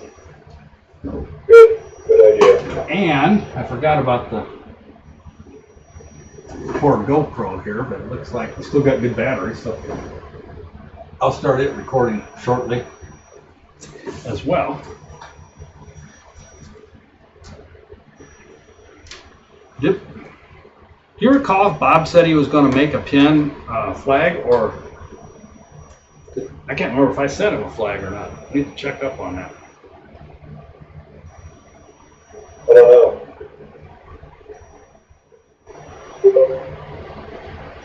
Is that Boynes? Hey, Matt. Hey, you were about 7 minutes into it, so you didn't miss a lot. 7 minutes? Good grief, I guess I didn't. No, we had a bio break and some discussion. Since there's only 2 of us, I wanted to make sure I was square on what I needed to do for the deploy switch stuff that came before this. So. Oh, yeah, that's a tricky bunch of stuff. Well, Let's get through that, okay? actually, yeah, I guess we can kind of do over up until about 50 minutes into it, then you're committed, right? So if you're seeing... The countdown time was 79 seconds this time versus 81 last time we did it. Yep, 2 seconds, okay. Temperature. Yep. That was my first thought. Well, also depends on probably how long you held the, the switch when you pushed it down. Yeah, 2 seconds though in this, I would think in terms of an RC would be like, a really tiny amount of voltage for one that's set for 87, Yeah, well, you know how JK even thinks this amount of time for an RC circuit is very, very long. Well, So, it's supposed to be. sure, it depends very much on the tolerances and everything else. Yeah, it's the 90 minutes is a specification, not a requirement. So, Yeah. or I guess a desirement, right? Yeah. Can you see the screen burns? I can. So it was, what the heck was it? It was 15 seconds after what minute, Eric? Yes. 15 seconds after what? I forgot.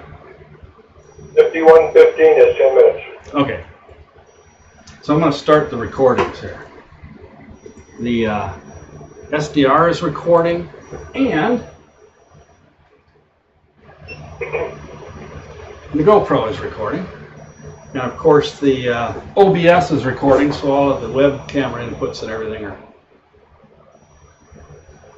being recorded as well. So I'll do the screen grab and then I'll let you know what I hear and see.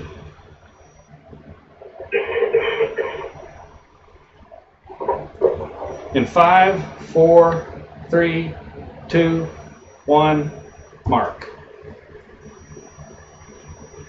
You know what? And speaker is frozen. Yep. That happened to Did Eric last too. time, then it starts up again and catches. So no, the LED is still flashing, the beeper's still beeping, and nothing has deployed. Roger. Excellent. And then that was 10 minutes, you said, right? Roger.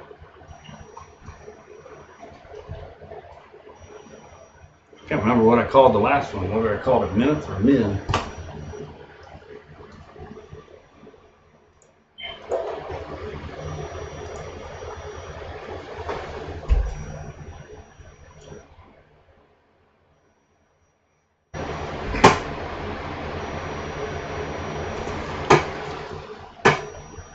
I guess, yeah, no shoes, because it's so darn hot in here. TMI, Derek. Well, it's on the camera.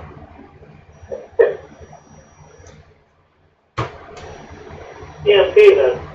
TMF.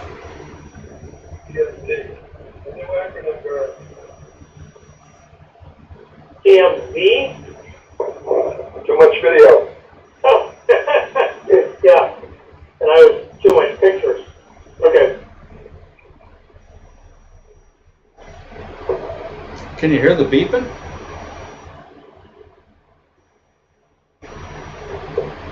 No. No.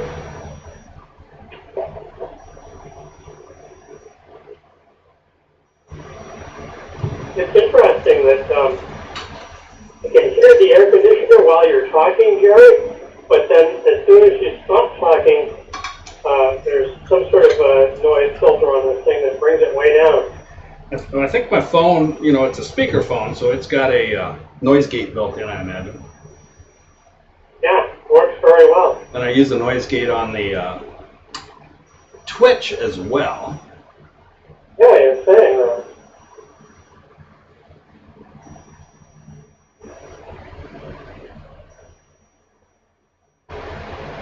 This is the part I was completely jazzed when we started, and now sitting and listening to the beep, I'm ready to grab a pillow, you know. Yeah. So I had a lot of fun over the weekend. I was at a ham fest and talked to Patrick in Arizona on AO85 and started in DC on one of those satellites. I don't remember which. That would be Paul Doing them Stetzer, you mean, Kind right? of fun. Yeah, I haven't been on in a long time. Largely because I stole the 817 and the dongle for this. Yeah. How many passes did you work, Briggs? Oh gosh. Probably 10, 15 total, including FO29 and a bunch of others. Well, was it your arrow setup or? No, it was actually my club's big, huge Mongo. It's an M2 antenna, not LEO pack, but the next bigger one on a alpha spin rotator. And, I mean, it's this massive thing. Quite amazing. Ah, the It works well, huh? the M2 MEO pack, huh? Oh yeah, I mean, and the next one up. So That's what I meant. Yeah. It's not the Leo, it's the MEO. Yeah. for that. Well, the next one up from the Leo is the MEO, medium Earth orbit, right? Oh, I see. I didn't hear you. Yeah, I guess. And the nice thing about it is that it's balanced. The LEO pack goes, it's end mounted. This one is center mounted, so it's much better balanced. I suppose a SPID wouldn't have trouble with the end mounted. I don't know. I suppose no, I you're suppose right. a 5500 probably doesn't either. No, I still keep talking to myself about putting a counterweight on my 5500. But haven't gotten around to it. Would you do me a favor, Eric, Burns, either one of you, both of you? We got 1 minute left, right? Yep. Got a frozen clock again. We're at 56:15. Yes, 56:15. Is that the mark or the? That's a mark. Oh well, hell. Okay, mark. About 10 seconds late. Still flashing. I'm seriously frozen. Still flashing. Still beeping. No deploys at 56 and actually 23. Yeah, we haven't had a video update since 54, 53. Maybe you ought to just go over to the.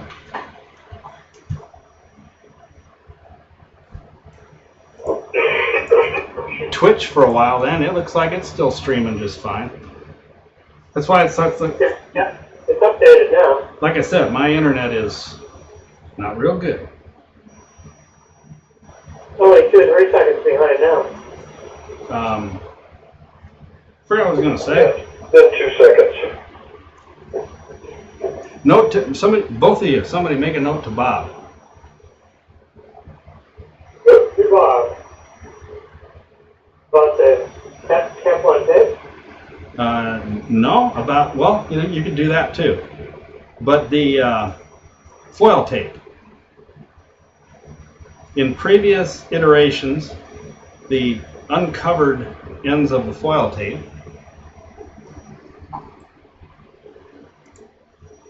seen here, where it covers the RBF and the LEDs.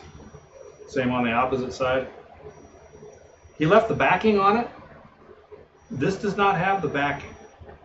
Oh, And my only concern is that if it loses a little bit of stickiness or not, or gets dirt and junk on it. So ask him, if he wants to consider changing it when he stows the antennas again, that would be time to do it because it'll still be before environmental. Or if he wants to go this way, I'm fine with that. I just haven't seen it that way before.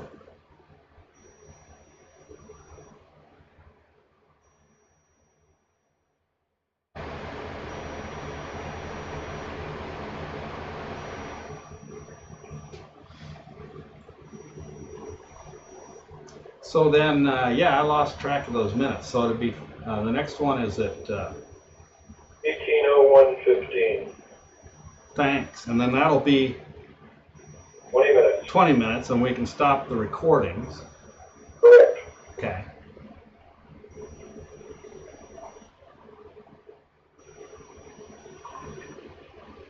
Hey, if you haven't sent that email, ask him if he's got a RadFxSat flag for the RBF too, and I'll send him one if he doesn't.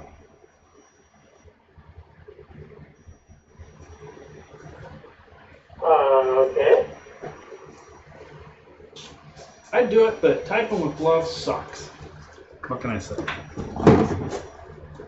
says make a note. I didn't realize you wanted to send an email. So I'll certainly do that. Yeah, there's something you said that made me think that's what you were going to do, so I just went with it. But like I said, it would be cool because it's hard to do with the gloves, and I got to watch the timing and deploy and all that. So what was the other thing that you just added?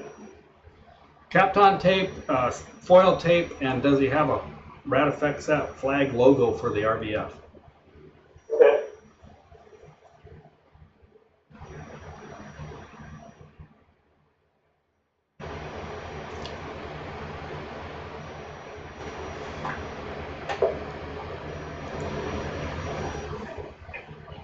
One minute to go. Thank you.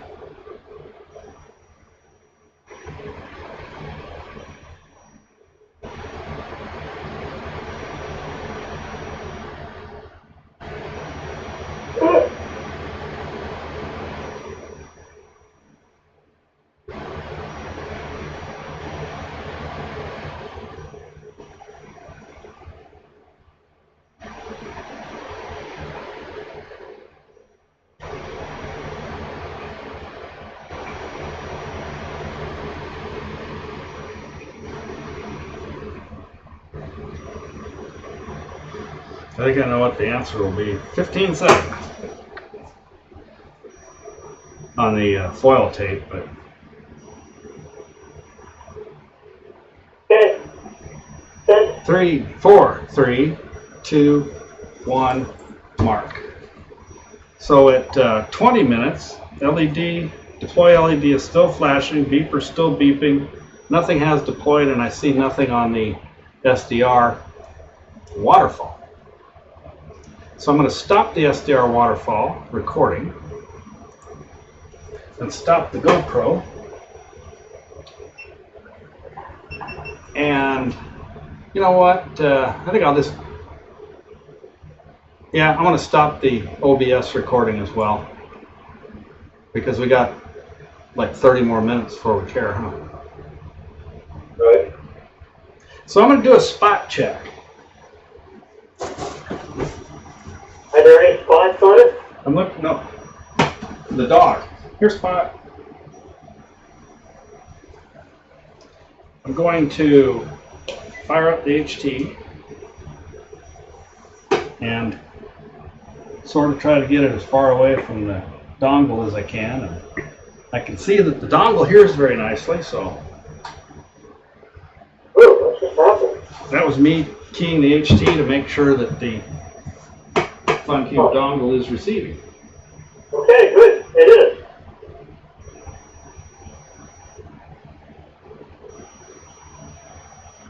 I'm going to try it again without an antenna, just to make sure it's receiving weaker stuff.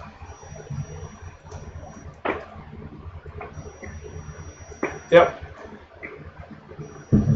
I think we're good.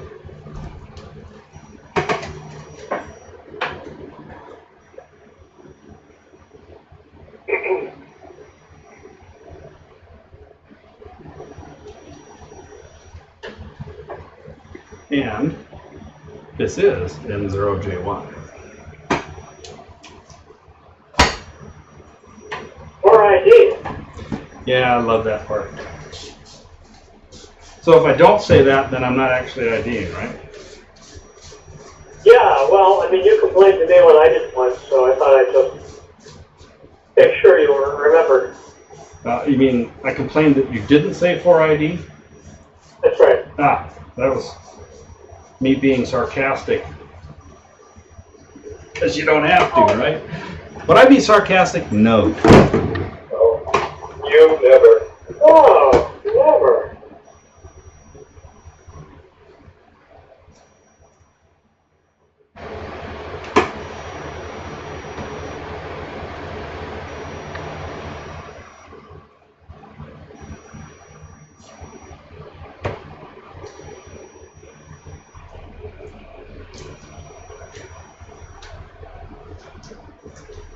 I found some, without going into things probably don't want to say publicly, some good info on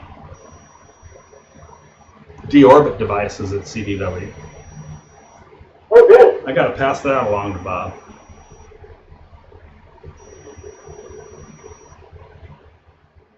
Great. Good, that's an action item for the next meeting tonight. Then do it? Yeah. I'll see if I can try to remember to do it before I leave.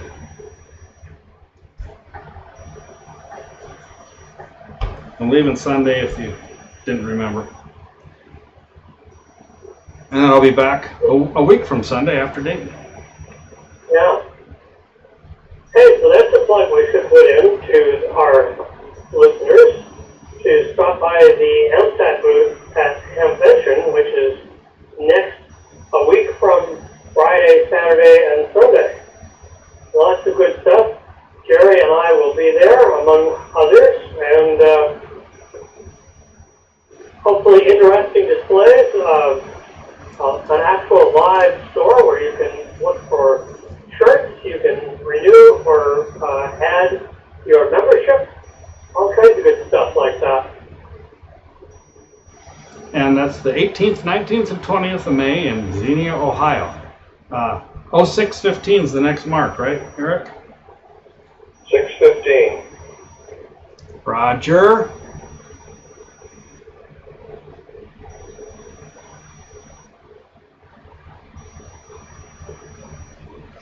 And that'll be what? 25 or 25 minutes. 25. All right, 5, 4, 3, 2, 1, mark. The deploy LED is still flashing.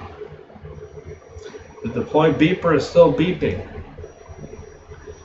And the antennas have not deployed, and there is no RF observed on the waterfall.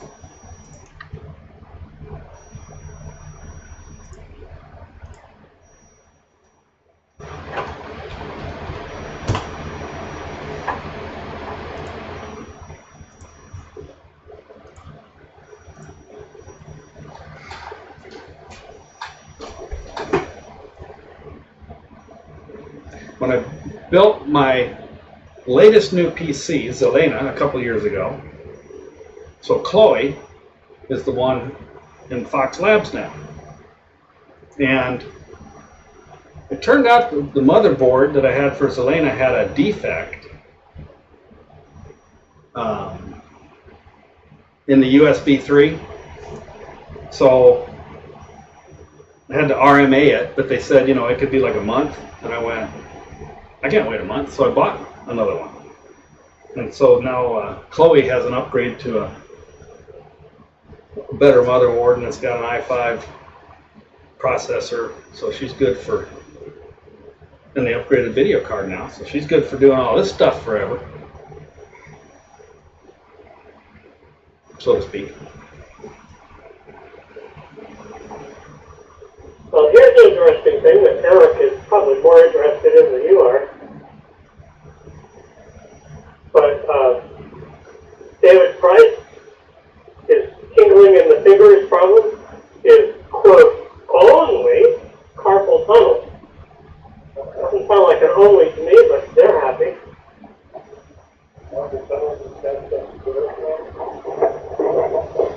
You got real We weak. all had carpal tunnel since birth, but Yeah, the syndrome that goes along with it, yeah. I don't know if he's had it since birth or not. That's what they said. They said it's something that he's always had, on and off since he was a kid. Oh. Good. The tingling, the loss of sensation. Yeah. Oh, I didn't know that. But it had not shown up for many years, they said. Huh.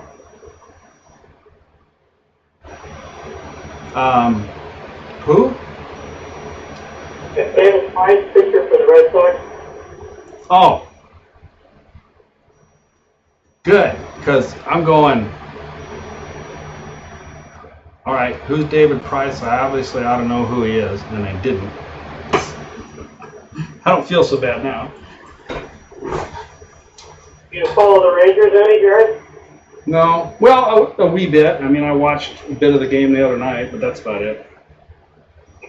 I don't, yeah. But if they're not playing the game, I'm not following them. Good. Because, you know, guess what I'm doing instead?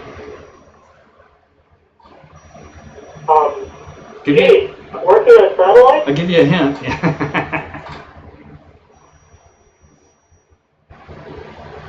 I told the doc today that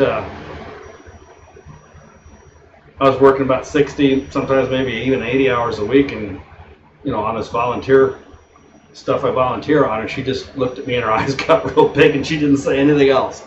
But I could tell it was a "Are you nuts?" kind of look, you know. The psychologist is down the aisle.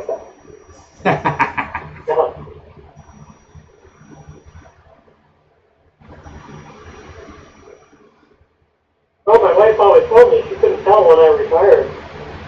It's a fact. And now I know what Alan meant when he said when he retired from AMSAT that he was going to really retire. Yeah, yeah. Yeah, I mean, he does stuff, but it really is more hobby type stuff as opposed to full-time whatever. It's good. Right, and that was, I don't, how long was that, 3 years ago? Just about. So, 30 seconds, by the way. Thank you. So we, yeah, I'll do it after this. And this will be the 30-minute mark, correct? Yeah. Swale. And so in 5, 4, 3, 2, 1, mark. LED is lit, beeper is beeping, nothing has deployed, nothing on the waterfall. Hey, another good thing about that video I was telling you about, Eric. Yeah. Burns may remember this, but when we did the DITL, I thought I heard the antenna deploy beep, right? But nothing happened. So I called out Mark, and then we wound up going back to the, the waiting beep. And so one of my internal discussions concerns was, have I gone nuts? But if you look at the playback, you can hear it on there. So it did do that beep, but then it reset the IHU. So I'm not crazy, at least. What was this, Jared? I think it was B, wasn't it, that we fried the deploy transistor? Oh, that one. Yeah. Right, the fried transistor. And I don't know if you saw the video. Did you see my the good and the bad with AO91 or whatever it was called? You mean the essay you read? No, YouTube. Probably not. I hate videos. Well, it's not Sean recommended short 3 minutes, but it's about 10. And I talked about the fun times we had. That was the bad part. Anyway, I pulled the DITL video and I took out the portion where, the deploy didn't happen, if you will, and slowed it down to 1/8. And you can see the puff of smoke. Brent Salmi wrote almost immediately after I posted it and said, hey, you guys let the smoke out. And I went back and looked, and you can see just a little bit of smoke wafting up out of the plus Z end after it fried. Because I don't think the camera hole, I think the camera hole was not taped over on that one yet. And so we let the smoke out. That's cool. Did you ever figure out where it was shorted? No. That's kind of one of those lack of volunteer situations, Those are Yeah. So we just ran a separate wire? Well, let me say this. The short was on the MPPT. We know what card, but we don't know where. Oh, okay. Yeah, that was the critical question. Yeah, you know what? I don't know. Maybe if I get some more free time after we get rid of this baby here, There's a lot of stuff from 85 and even starting to get me from 91 now that needs to be analyzed in that telemetry. I'm surprised nobody has just gone, hey, I'm going to analyze the heck out of these numbers because, well, I would like to see what some of it is, but I don't have time, of course. Yeah. Temperatures, especially the MEMS, it would be interesting to see if they have anything to offer as far as a certain president of a certain nonprofit corporation who was at the CubeSat Developers Workshop. We're coming up on, no, another minute. Made the comment, and this is funny, because he said to some student, gave him his card and said, because the student went to Moorhead, right? He said, give this to Bob Twiggs. I want to talk to him about how he was right that a 1 unit will tumble. And I said, hey, we're not tumbling. I said, we are, you know, wobbling around a lot because it was designed to be that way, but it's not going end over end. And he said, well, I'm pretty sure it is. So anyway, that's one thing that would be good to determine. But the funny part of that is, and later at the cocktail party that night, the dinner, I was sitting across from him, and I forgot who was next to me. I think it was Brian Clofus. And then Bob Twiggs comes and sits down over next to Brian, right? And so Joe came back because he had gone to get a drink, and he comes back and sits down. So I was kind of leaning over going, hey, here's your chance, ask the question.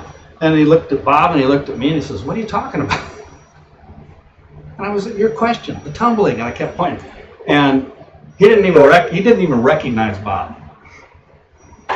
Oh, 2, 1, time. Yeah, you're behind. I already marked it.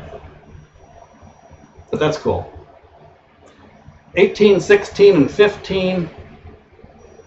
Still beeping, still flashing, no deployments, no RF. What time was that? 35. 35? 35. Okay.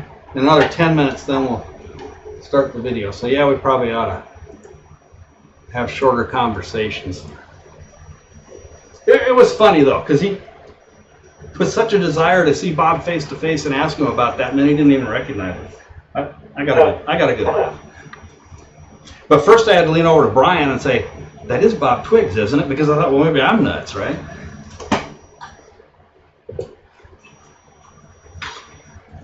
So if you ever decide to do some stuff with MEMS, I've got some spreadsheets. I published it in a symposium a couple years ago. I didn't actually do the analysis, but I got the basic spreadsheet stuff and how to figure out what the axis of spin is and all that kind of stuff. Did you happen to share that with Al? Nick Phillips? Al Vasso? I don't even know who that is, but so no. Unless you read the AMSAT journal and there's some symposium proceeding. Probably not. Al is my wingman at CDW. He's a captain in the Air Force, works at Vandenberg, launching rockets like Fox 1B and stuff. And Tony originally... You see that guy that we met at Vandenberg for AO85? Yeah, for ice cream and all, yeah. Oh, okay.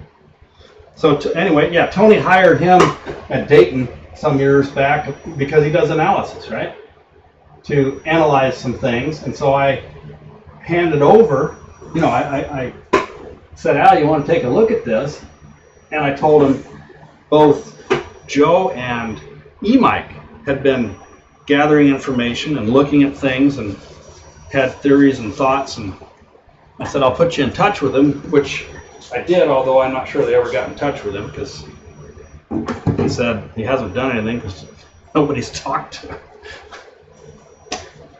He's moving back to Wright Pat in July. So no more visits during launches at Vandenberg, but we can see him at Hambench next year. Oh, good.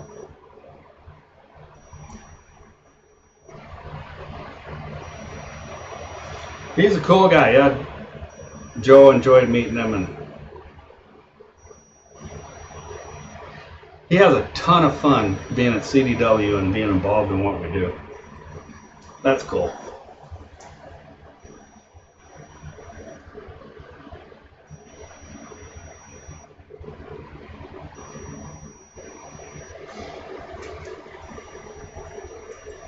All right, I'm going to talk less since we're getting close to, just in case something goes sooner than it should.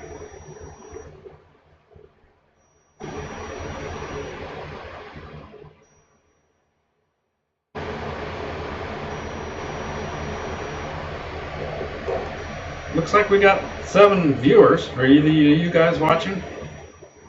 Oh, Hi, viewers. Thanks for viewing. And if you just recently tuned in, I got one minute. We're doing day in the life testing of the RadFxSat Fox 1E CubeSat scene here.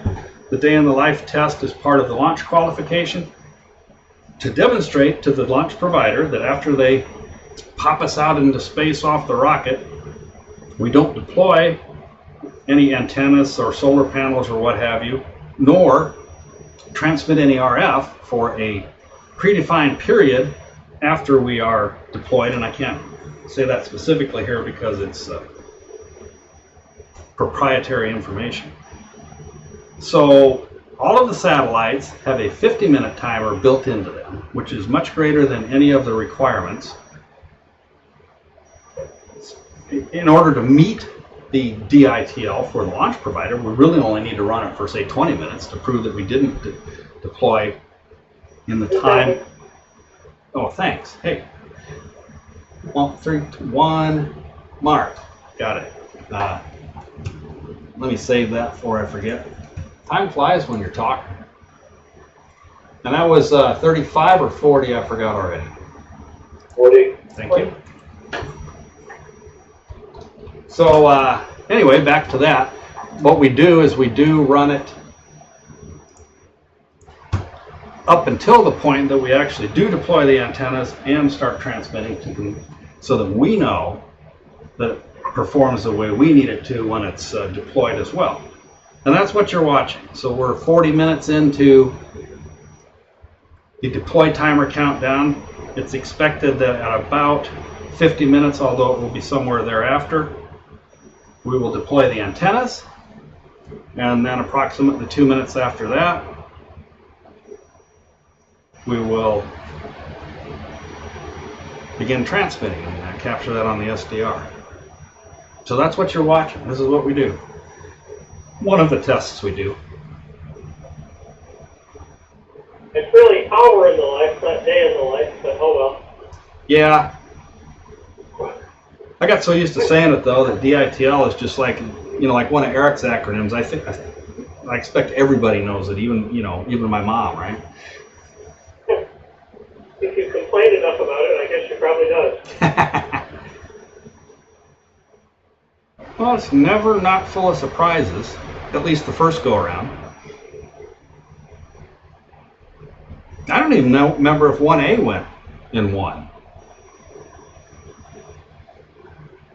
I'd have And if we had to do it more than once? Yeah, I mean, we had to do B more than once. We've done this one more than once. Because C and D, were put together in early 2016, so I don't even remember. Oh, C, we surely had to Yeah, because we did it in the room, huh?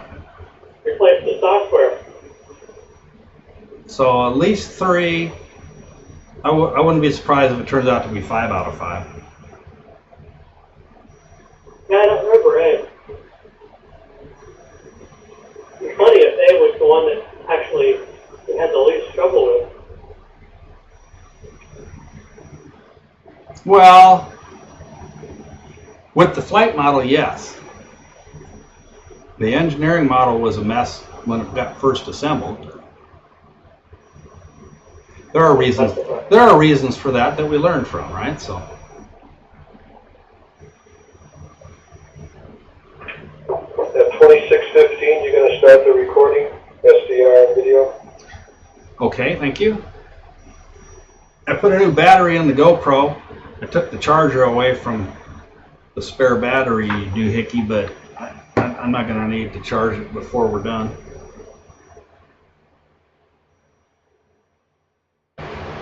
He said, totally jinxing the operation.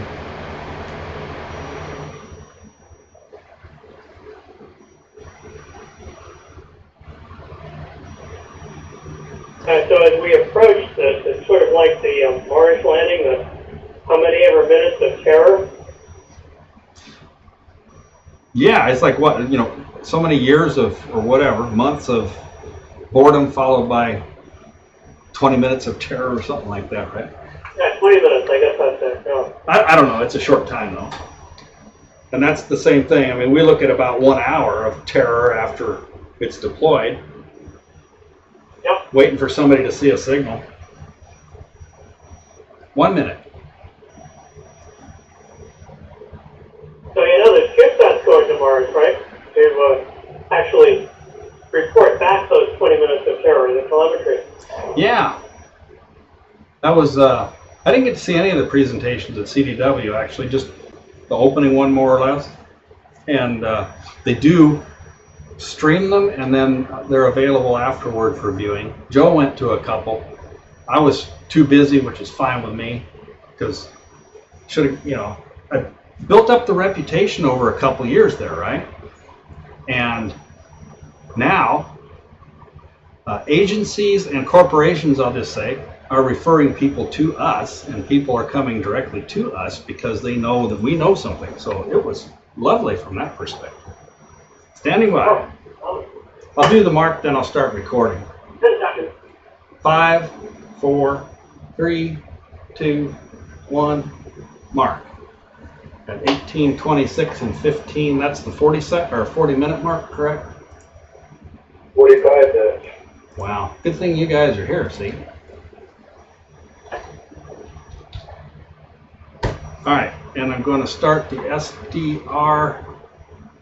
God, I keep looking at the grab I just made, and I thought the STR froze up. SDR recording is on. GoPro is on. Jerry, Here. mail for Bob. He says he has only a black and white printer, and he does not have an official RBF flag, so you're welcome to give him one and also replace the pre-flight event one with a nice colored logo. Well, it is black and white. Hey, watch this, okay? See, like on the overhead camera here. This is black and white, like you said it was, huh? Okay, little abracadabra. And look, now it's in color. Okay, cool. Okay. I had a color one laying around. I have no idea where it came from, but now I know where it can go. Actually, I can probably make the Fox logo myself, and then also send him a spare. I'll just pack it in the box when I send it to you guys if he feels the need to change it. That's the way to do it. But do please remind me when we get ready to ship, because that's the kind of thing that will slip my mind. It's way down the list right now, you know. Well, I'll try desperately. Yeah, I figure if 3 old guys try to remember something, you got a 1 in 3 chance, right? Now you got about a 1 in 10 chance. As opposed to if only one guy, it would be 1 in 30. Yeah. Well, you know me, I'm an optimist.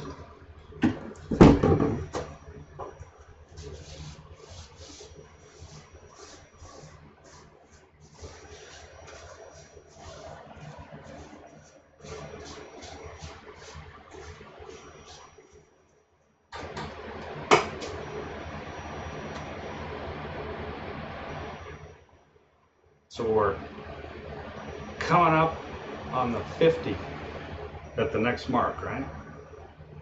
Roger. It's 31:15. So then let's cease the conversation for now, in case I don't want to miss a beat. You're going to give us mark on tone, mark on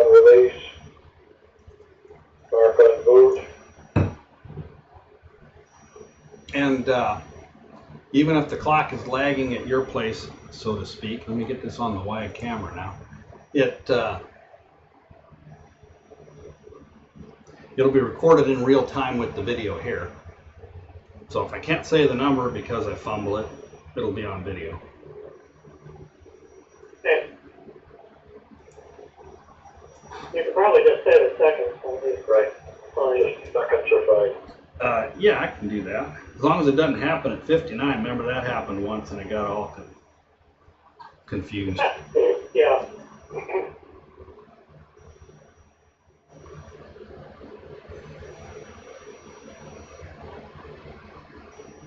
Okay, yeah, I better get my legs out of the way and get ready for something here. It's too bad I can't actually sit facing it without having my legs in it. I need to take a snapshot at 50 though, right?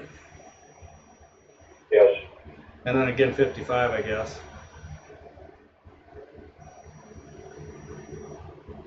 Try to paste it into paint real The fast. last time it was only 2 minutes after 50. Really?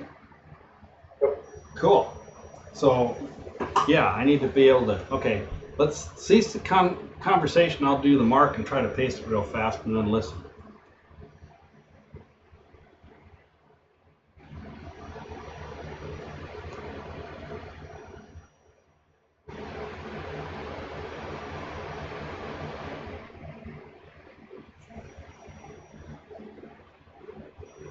My position to null the sound, 1 mark. So when I got closer to it, I actually had more trouble hearing it.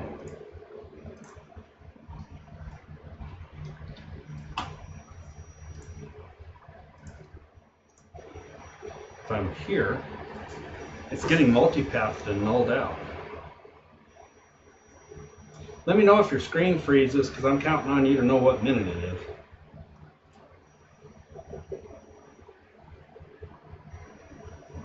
Frozen. Okay. Oh, jump. Let's jump in 2 or 3 seconds at a time. So I'll mark, well, I can go back and give you the minutes, I guess, if we need to. I'll mark the beep. I'll mark the transmit antenna deploy. I'll mark the second high beep, beginning of it, and the receive antenna deploy. And then I'll try to listen for the boop beep, so don't talk after the receive antenna yet.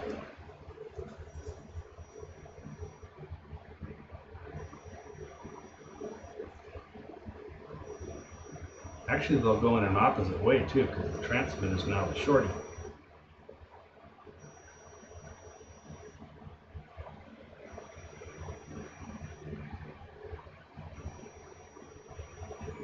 Beep 35. 41.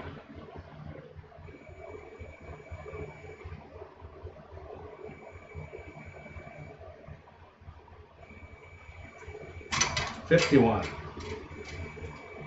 Yeah, so there was a continuous beep I forgot. So 35, maybe 34.8 was the start of the beep.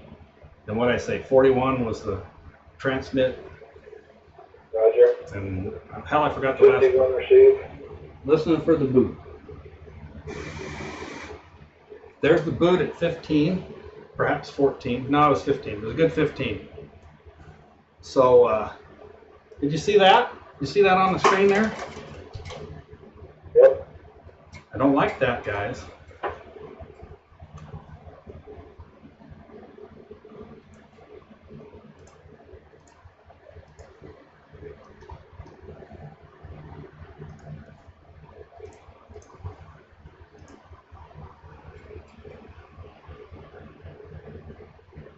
So with 33 and 15, we can expect the beacon at 35 and 15-ish.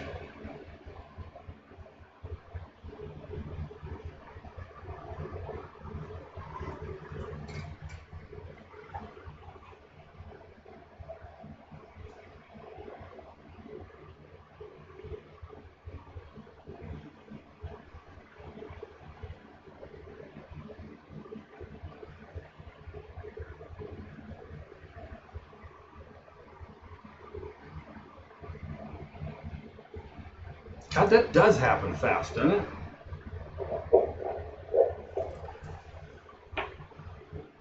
Knew it was coming and it still got me off guard.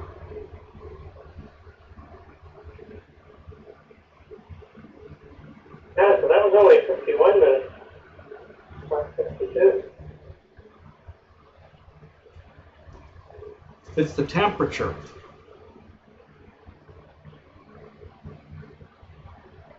The last one is 51 minutes and 28 seconds for transfer. So we're coming up on 35 and 15 in 5, 4, 3, 2, 1, mark, and there it is.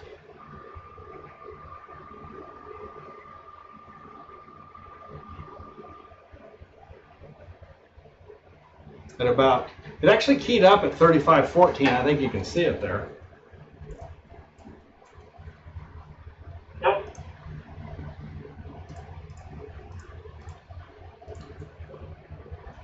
Yeah, that little blip is probably the first few seconds of jet carrier to key in. Yeah, which is cool. So, you got all the times? Yep. And for record, I have video of the deploy, the clock,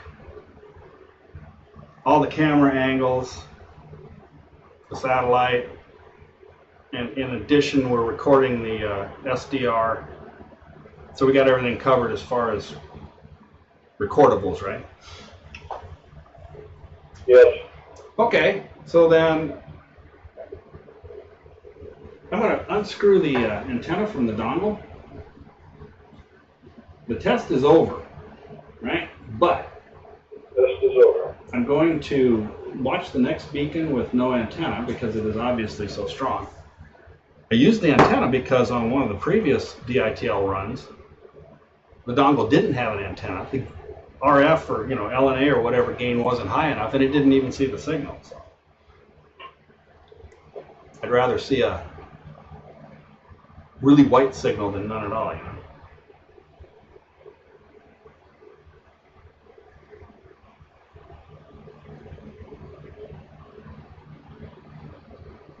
Interestingly, I could hear a little beep from it. I wonder if I'm picking up audio from.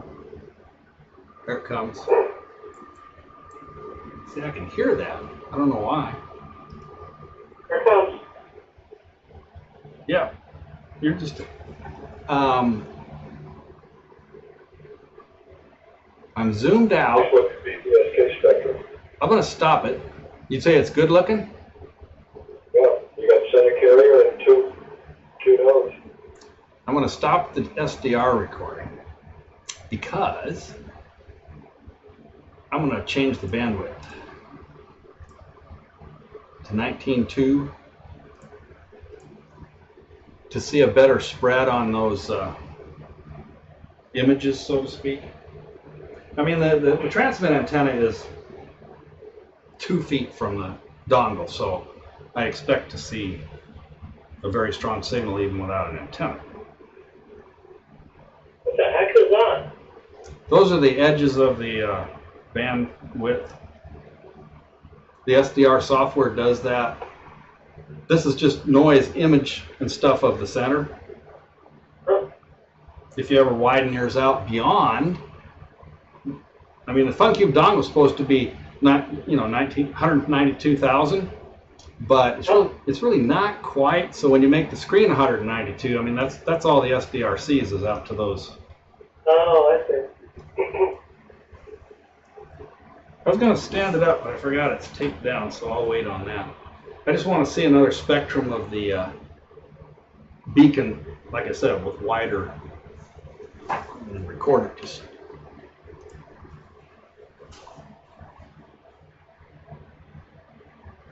Wider detail or whatever, huh? I can zoom it in slightly and get rid of those funny edges, though. Whoops. It really zooms fast there. So what do you suppose that low one way down there is? We'll talk about that in a minute. I want to shut down all the recordings and everything. But should I throw Fox2Lem on it? Yeah. All right, so I'm going to stop the SDR. I am going to stop the video recordings. I don't think we need those anymore.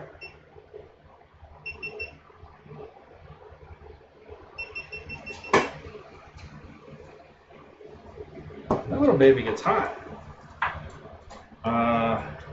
This is where it gets fun. It's cooled until the 2-meter antenna is deployed. Then your anti-static gets to be a PETA. So I'll kill this. I'll stop recording on the thing as well. I'm going to go to desktop. Wait a minute. I don't want to do that until I get Fox2Lem going. If I can remember where I put it. Oh, there it is. Which one do you have? I was going to check. I thought I put in the latest. 06R? Does that sound right, or is it 07 something? For the 07G.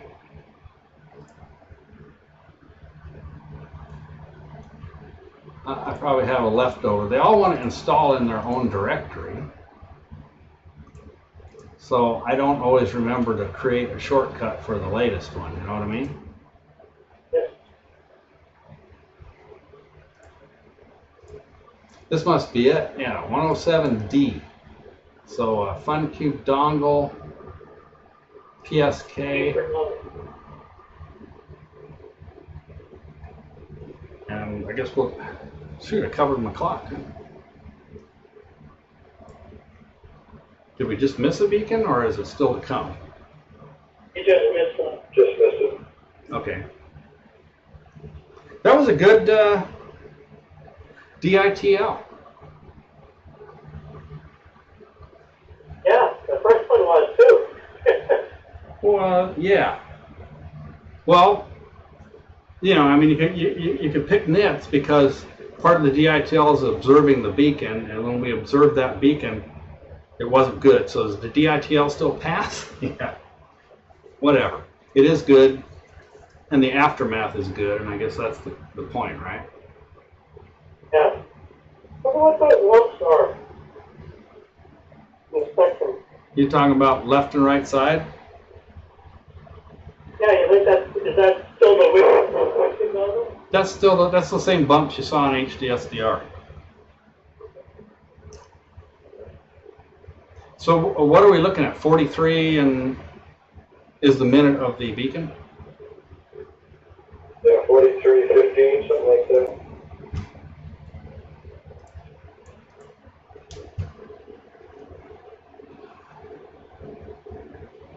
I don't really need to track Doppler, but I forgot how to, there, I should find the signal, right? Yeah, that's good. You faded out to nothing there.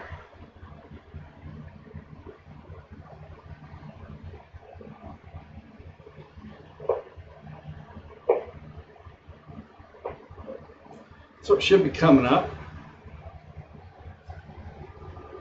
There it is. Burns, I can't hear you at all. I mean, just barely. Never mind.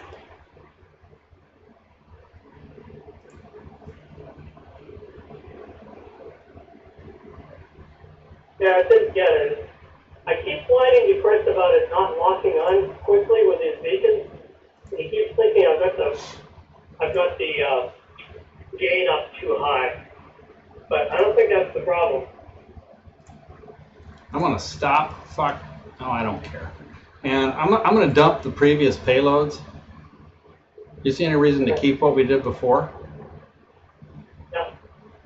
But I mean, you can see down in frames, you didn't get anything. Yeah, but we're gonna be writing a reset 0. So is it gonna take it? Yeah, very good point. I would prefer to just move the files so we do have them.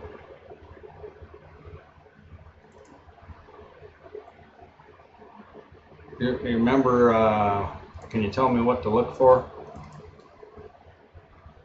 I'm sorry, I don't know what you're looking for. The telemetry files. Why don't you just delete them from the, oh, you want to move them, oh, okay. Yeah, I figured if I delete it, then I can't look back. And it didn't go to the server because I'm not uploading the server because we don't want to. Just make a copy of that whole thing, and then you can delete it on your file. Yeah, I had to find. The whole directory, because I never know what's good and what's not. Here's what happened is when it updated it, when I updated it, it's still sending it to 106R because it kept the settings, right?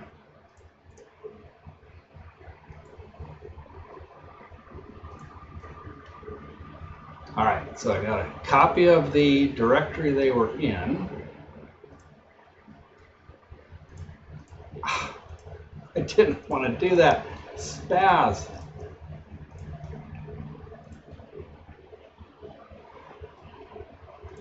Okay. So, got any suggestions about how I can improve the signal, so to speak?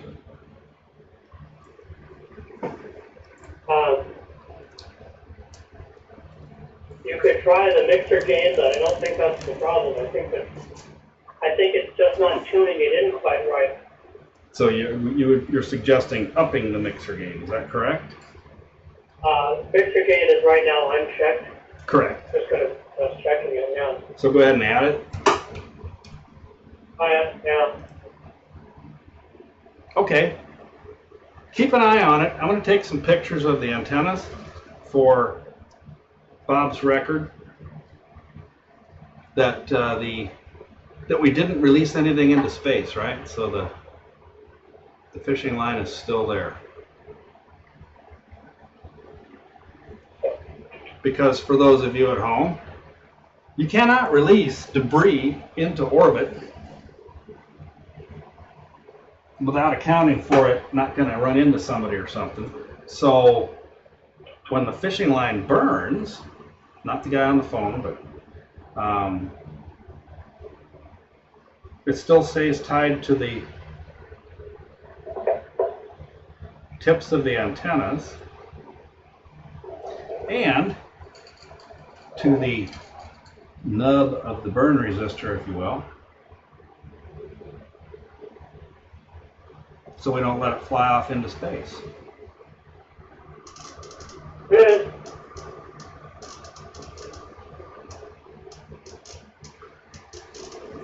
The bit SNR is not high enough. Okay, give me 1 sec. I was still taking pictures, so I didn't pay any attention. The signal is so strong that it was getting into the Foxconn box and keying the radio. So I was hurriedly flipping it to A to D. I figured that'll get rid of it. What do you have on the, sorry. I never did turn on Or an antenna on the CubeSat dongle? nothing. You want to put the antenna back? No. Chris always tells me it's too strong, so. Well, I can carry it in the other room.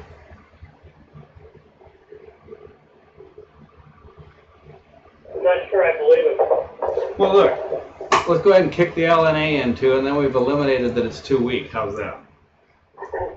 Right, yeah. I don't know really how to attenuate the thing in itself, other than... We always leave an attenuator on my fun cube dongle.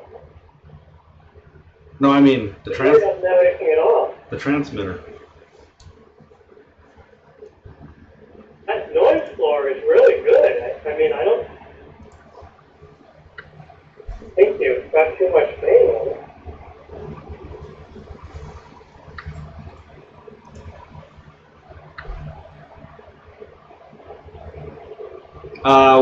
So what do we call it? Maybe minus 90, and the signal's at almost 50. Yeah. There it is. 7.8 SNR. Oh!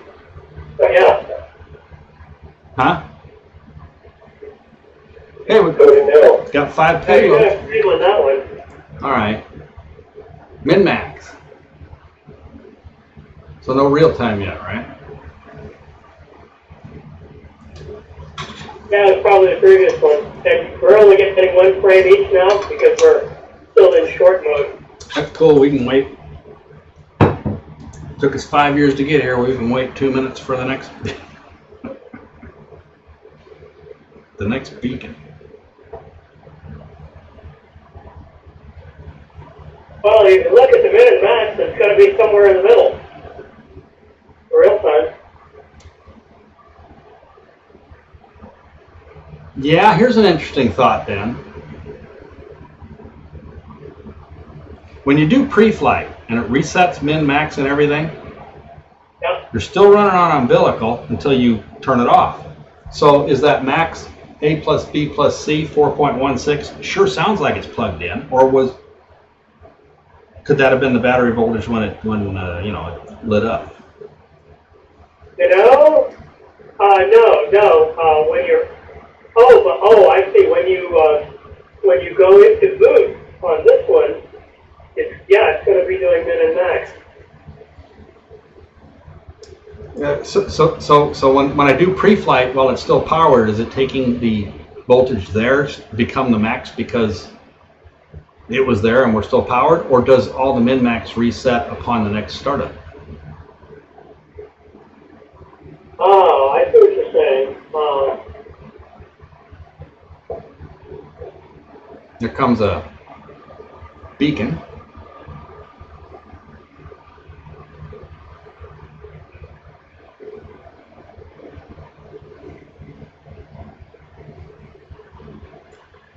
Payloads did not increment. No, look at, well, you can't see it now, but the center tune is just a little off to the left. It's not tuned in right. And if you look at the bit SNR in the eye diagram, it's only like 0.5. It should be 4, 5, 6, 7, 8. Okay, can you see my mouse cursor there over the black line? Yes. So you're saying that is a little high of the actual frequency, is that correct? Uh-huh. So if I start moving it to the left, do you remember about how high, in other words? You can try, but it's just barely. This is really puzzle stuff. Sorry, I had my hand over the microphone, I think. No, I heard you fine on that. I also had an Okay. idea. I thought maybe I could decrease the bandwidth of the Fun Cube by changing the bandwidth in Fox to Lem, but it just defaults to 19.2 or 192 with the Fun Cube, I guess. Yeah, I mean, you could try reducing the, the purple lines, the min and max frequencies that it searches in. Well, I'm just going to bump it down slightly and see if I get lucky.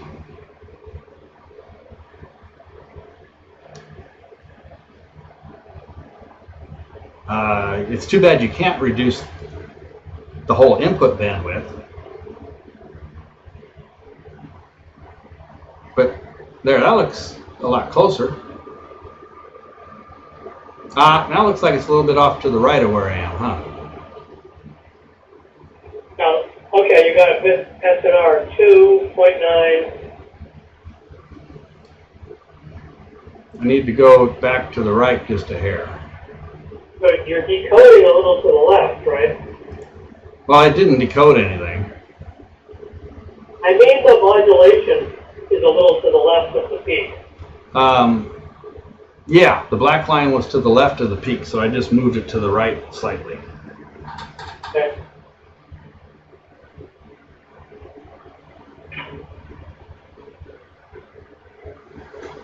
Pardon me a second. Let me make sure I turned off the recording here. So, for those of you at home, RadFxSat-2 Fox 1E passed the DITL test, and we are done with that. It's all recorded. It's all ready to go into further testing. And, well, can't quite say 100% operational because right now all we're seeing is the beacon, which is to be expected. So, you know, there could be a hidden who knows what, but and we're just looking at that beacon signal to try to get it tuned in with Fox-to-LEM. This is new stuff for Fox-to-LEM because it's the BPSK versus the FM DUV that's on all the other Fox satellites. And if we get Fox-to-LEM to capture some frames, then we're able to look at the telemetry of the cube as it sits here and glean a little bit about whether or not the other stuff is working to the extent that it should be right now. So, yeah, how long you guys got left? Well, forever. Hey, what if I were to calling Chris? And oh, there it is. Yeah, I'm still a little bit too far left. I don't see any reason not to call him. Yeah, I just trying to find my cell phone. Oh, here it is. When you invite him, tell him before he comes on that he's going to be, you know, live streaming. So Yeah. don't say anything ITAR till you warn me, and don't say anything that you wouldn't say in front of Grandma. Okay, muting. So Eric. Yeah. Did you cancel the golf meeting? Negative. Okay, if you want to hold it, that's fine. And we could easily be done in an hour, but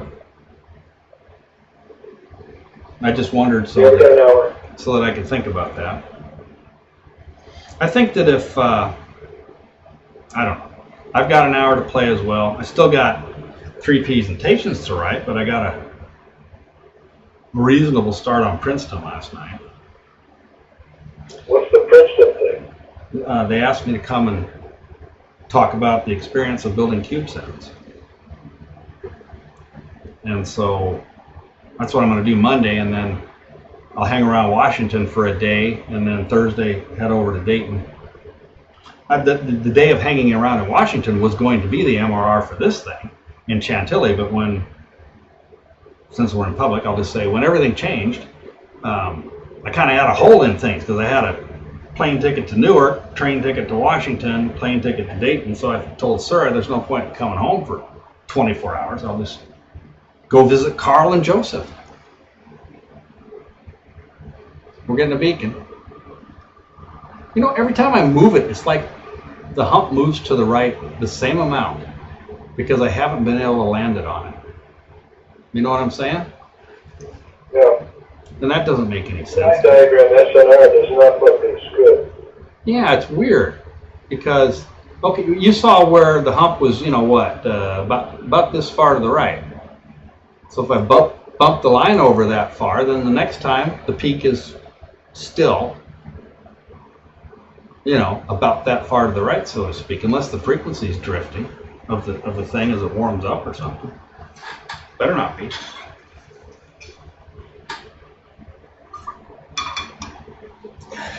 I might take a fill the water bottle break. Are you watching the video? You're watching my screen, right? Yeah. See, look at that. Ooh. Cool freebie. Every CubeSat developers work, they give those away. That's worth the price of admission right there, ain't it? Wow. 2015, they gave you this little knapsack. It's kind of like a sort of canvas thing with some strings on it, you know, because you get a lot of students there, right? Well, that's my boating pack now. It works out great. I just keep it hanging, you know, in the drop zone, and it's got the keys and all the stuff I need to go boating and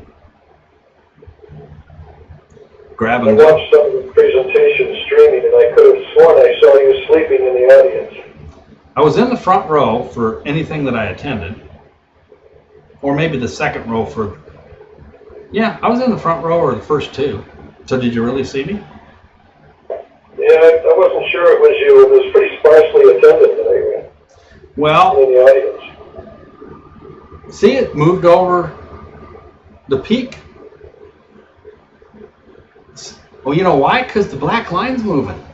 The black line's trying to lock on something by itself, even though I...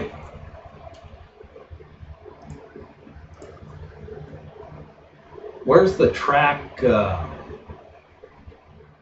thing? Over here. Where's the button to tell it to track the signal? I forgot. Remove that.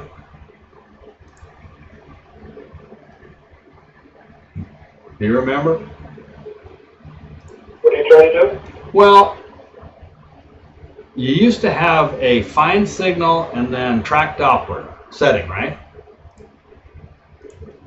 And No, you just showed that.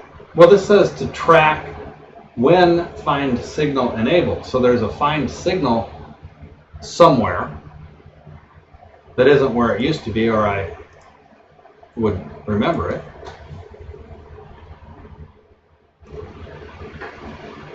Yeah, it used to be, yeah, there you go. You're tracking Doppler. Oh, maybe that's whatever. No, I'm not. Yeah. Maybe it'll quit scooting around. 'Cause on 1D, I have shut off find signal for the high speed because it tended to drift as well. If I just set it for the right frequency, I would had a better chance of getting an image than letting FoxLM do it itself, I'll say. Yeah. Amazing piece of software. There we go. Oh, now see, now I'm more smack on the middle there, right? Maybe a little to the right because of... Yep. Yeah, look, the SNR is 2 point something. That's much better. It said minus 2 point something. Yeah, I don't know why it says minus. Oh, okay. Still didn't decode that frame though. No, but I nudged it slightly to the left, and if it quits self-moving, maybe we'll get something here.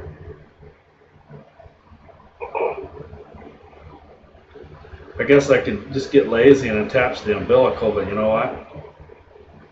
I'm already lazy. I don't even feel like doing that.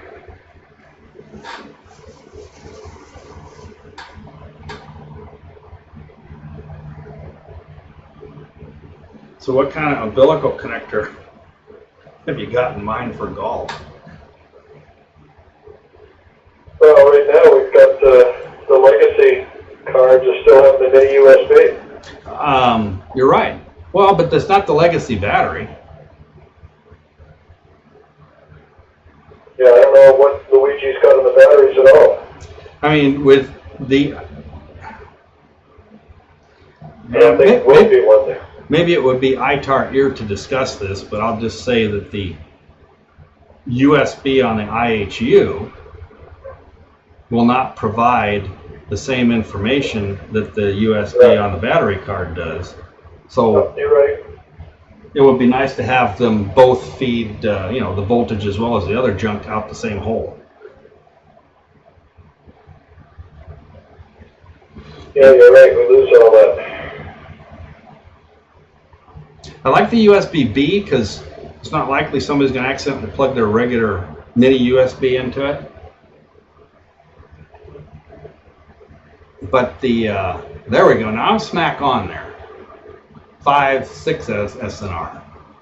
Although it bounces around a lot. Whoa, what a difference. And yeah, we got two payloads that At time. that time. But they're high and what are the odds? What are the odds? Okay, I'm back. Chris is going to try to connect in a minute. And I did shut off Doppler and find signal, and I was able to tune it in better, and we just got 2 more frames, but they're another high-low, or min-max, so. Oh, the wrong one, yes. So Chris would also like you to record it with HDSVR, but let's let him get on and actually see the behavior first. Yeah, so here's what we could do. Well, I'll tell it again when he gets here, but basically we can look at it with FoxLM. When we're done, I'll just turn on HDSVR and let it record while we tear down or whatever. Yeah, okay, I think he's here now. Hi, Chris. Did you brief him? Thank you.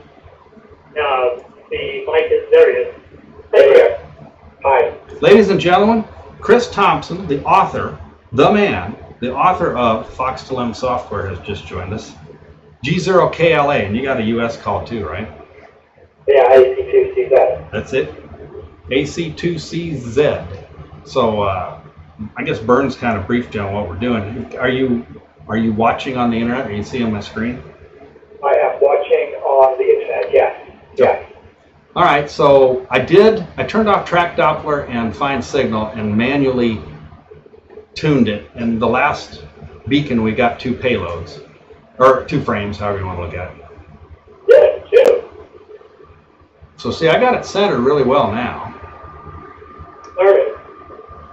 I mean, maybe you could tweak it, but that's like about the width of the mouse pointer, so I don't know if I could really. And look in the middle of the eye diagram, and you can see that number, which is nice and high now. It was 0.5.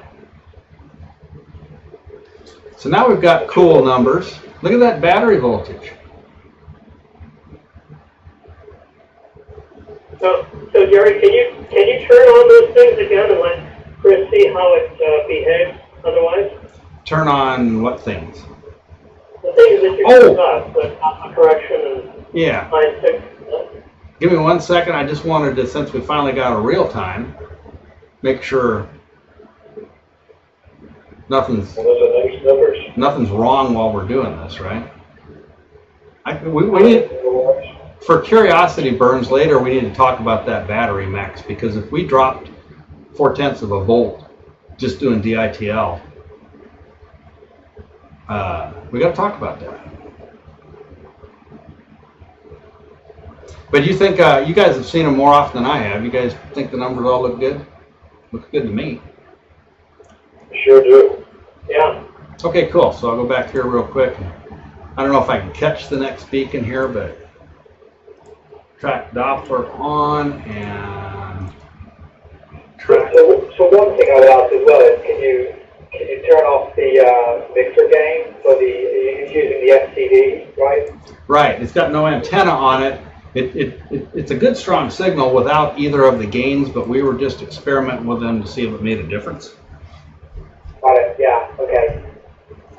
So it's now that I set the satellite straight up, it's maybe 3 feet from the tip of the antenna to the fun cube.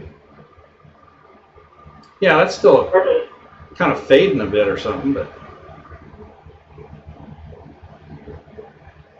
1.4. Now we're at 5. So it's, I got nothing that time. We were already at 5 frames. at one point we were getting a bit SNR of 5, which was good, but other times it was very low. So. Oh, when you said got 5, I thought you meant the. Look right in the middle of the. Yeah, I got you. It's the most interesting thing. Well, it's just because you said we've got 5, and I was looking at frames. So you got to be specific, you know. So that didn't decode. But just to be fair, Chris, I'll turn mixer and LNA back on because we made observations with neither of them on, with mixer only on, and with mixer and LNA on. Do you want to step through that as well, or? I mean, it can decode a very weak signal. You know, signal 3 or 4 dB above the noise, Jerry. So it's not a gain issue. Okay. It's fiddly to decode PSK. Anybody that knows about how you do that, you've got to get exactly the right frequency. And when we have a continuous signal, we follow it along, so it works quite well. Our challenge with this signal that swoops in is to be on the right frequency for the PSK signal. Is a little tricky. What I want to make sure is that it is. There, see, it's not latching at all. Not even just, oh, there it is. That's because It won't latch. If it's it's on the wrong frequency before the beacon. Hey guys, just before you get wrapped up in that, I changed the center frequency just prior to it coming on, so I manually knocked it back into what the new bands were, if you will. So it wasn't a fair observation. How's that? I changed the center frequency to put it in the center of the screen, get it farther away from that hump at the edge on the right side, and then also make the screen bigger so you guys can see it better. So wait till the next beacon. We did get one frame though.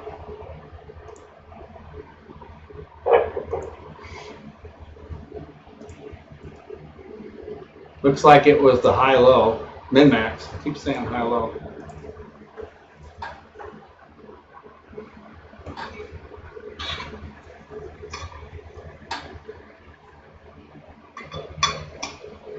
And I turned on the LNA. No, I didn't. Sorry. It's just mixer gain only.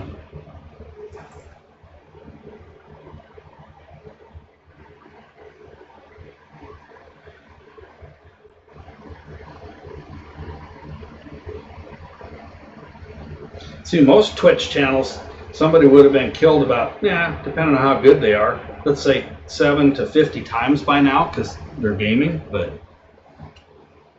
we've been on here, 3 hours, and we haven't killed anything yet. Unfortunately, we haven't been killed either.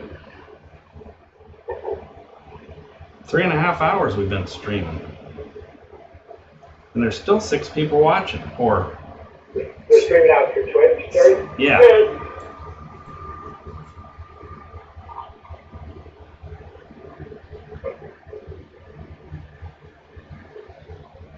We got one frame. I'm watching the frames for you. We got one more frame with that one. Can you see the eye good enough, or you want me to make it bigger? I can see it. But we just got one frame from that beacon, right? Right, and it looks like it's a real time, because that uptime is higher than the rest.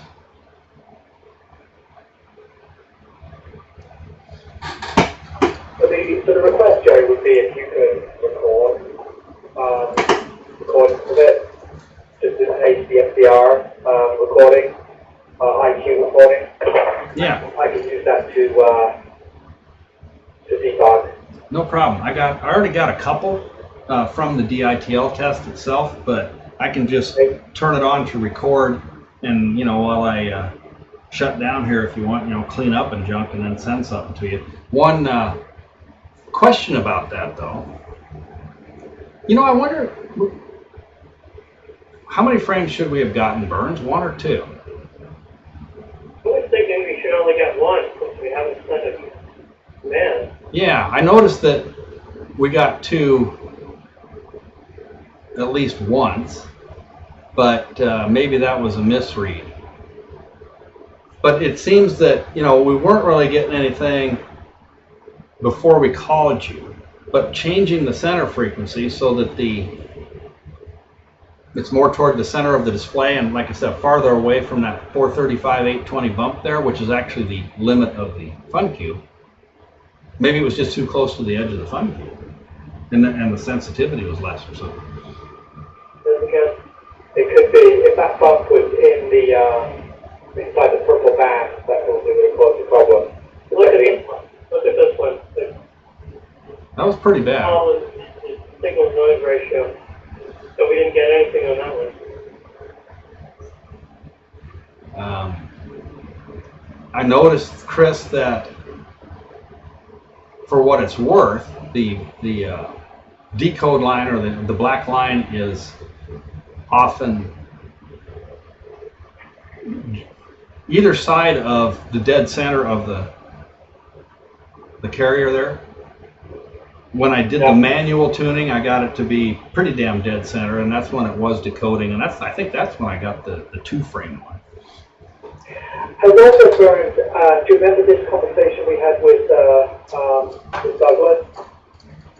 We've got the carrier suppression so dialed in now that there is no carrier, okay? Now, so the center of this signal is now a dip, a null. Do you notice the date on either side?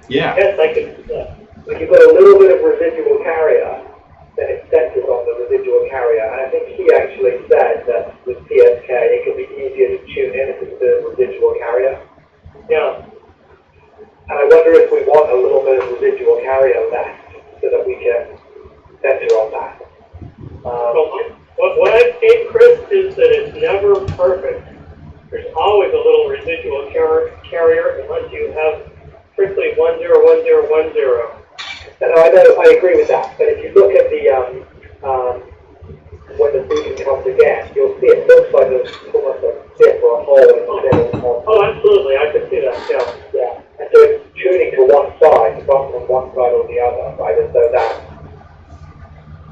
the center, right? Because it's dead on there, then just to the side, look. Yeah, I see that. There it is. I didn't see it, but we got no frame. We're still at 7. So I think, unless we want to change the carrier compression, and my gut feeling is not to, okay? And that would probably validate our DITL anyway, so we wouldn't want to do that. I think it's just a ground station tuning problem. We might get better results. Obviously, we can track the Doppler, just the Doppler feed out from SAT PC32 or something, and be very close. I don't know if that'll be accurate enough for PSK. For a CubeSat, it's not for the FunCube, for example, which is why we've got this crazy algorithm to try and chase the frequency in the first place, right? If there was no thermal issues with the spacecraft of this size, I think we would just rely on Doppler calculation. We could narrow the purple bars in really tight based on Doppler calculation and just float a little in range, but it's a little offset that's our problem here, not a coarse offset. Exactly, yeah. It gets a little bit. We just need a slightly better algorithm to work out where the center of the signal is, probably some averaging. Right now I'm looking at the peak of the signal and centering on the peak of the signal, and that works very well in Fox 1A through D. But it's not working for this. Yeah, it's almost want to center on a local low. Yeah, or because the signal changes shape with the data, as you pointed out, Bert, right? You need to look at the signal and find the center of it and sit on the center of the signal. So anyway, I'll have to think about the best way to do that.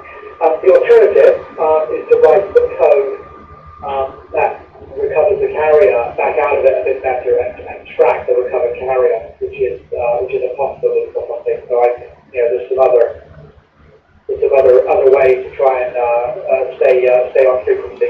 And even when it looks slightly off frequency, you would be compensating in the actual decoder itself. Hey, guy. Hey. Do a little bit of that at the moment to track. So you don't have to be 100% on frequency, but it seems too sensitive at the moment. 99.9. Break a second. Yeah. I'm gonna take it in the other room, get some distance, just for the hell of it, see if it makes any difference. I did put an antenna on the FunCube, but it's probably gonna beacon. I'll wait till it beacons again, but I'm thinking maybe it's overloading. So it really doesn't like it if the signal is too strong. I think that the signal gets a little frankly corrupted coming through the FTD if the signal is too high. There's a. Hang on, I gotta go ITAR. Hey everybody, we'll be right back.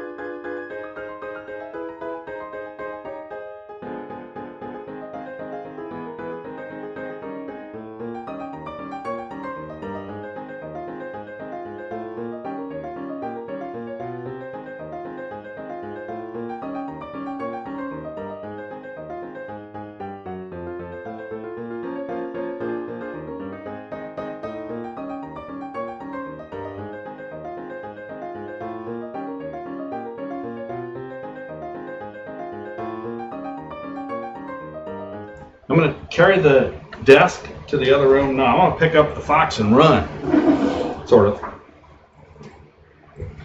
I need to refill my water anyway, so.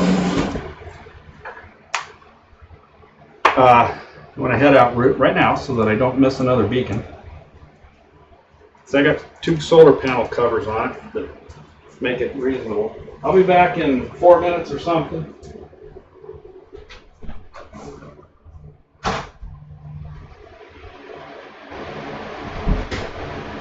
Chris, you were also talking at one point about potentially searching the baseband for the signal rather than searching in RF. Is that something possible in the? Yeah, I think there is definitely a better algorithm.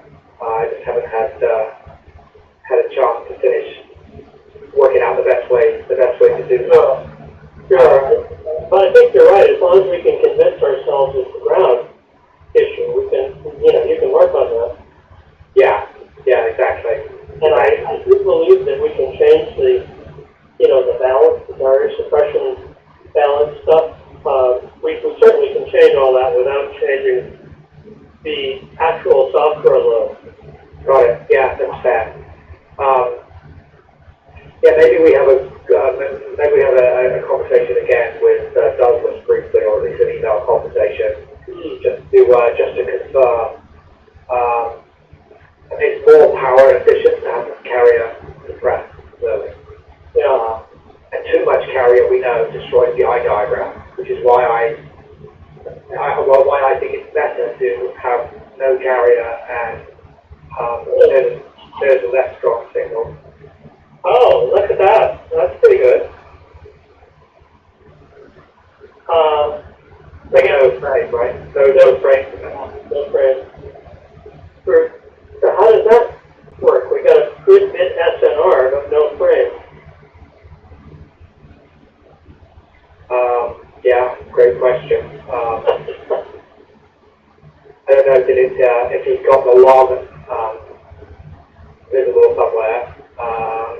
If he's got logging on, you can see what it said. It probably failed the RFC code. Yeah, it would be nice if when it totally failed, it didn't say 00 down at the bottom. Yeah, I could print -1 instead, which is what you get back from the RFC code in errors. Yeah, that would be good. Yeah, raise a GitHub issue. I'll try and include that. But yeah, I agree, especially for this sort of testing. It's very helpful. It does print out the log if you're looking at the log. And you've got, I'm going to say debug frames probably. It tells you that it's failed the RFC code. Oh, okay. And it prints out, probably prints -1. Yeah, I don't think I've ever seen that when I've looked through the logs, those particular kind of words. But heck, I don't know. There's so much stuff there that I don't recognize because I didn't write it. Yeah, it certainly was written. The logging was certainly written for the author, I think. As it well should be. Written for the support team, which is me. Yeah. Yeah, it's funny because this is why I'm thinking maybe, because you sent me a file with beacons in before that decoded better. Yeah, that was only 1.3-bit SNR and no decode. Yeah. I'm so glad you're seeing this, Chris. Yeah. Yeah, so if we can maybe a recording at this signal level and a recording at a higher signal level, those would be useful, I think. We're trying just to make sure that we can recover the frames in those situations. And I think it works. It's a lot easier in transponder mode. So it's just beacon mode. And I noticed in transponder mode when I'm using it, it usually takes a while to actually start. It might take, 20, 30 seconds. When it finally gets to going, then it'll crank them out every 5 seconds like it should. Yeah.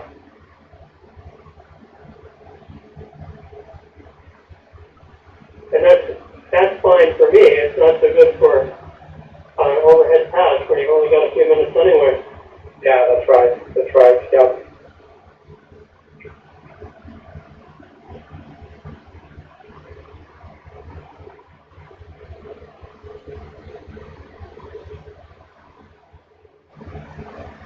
I could fit enough time.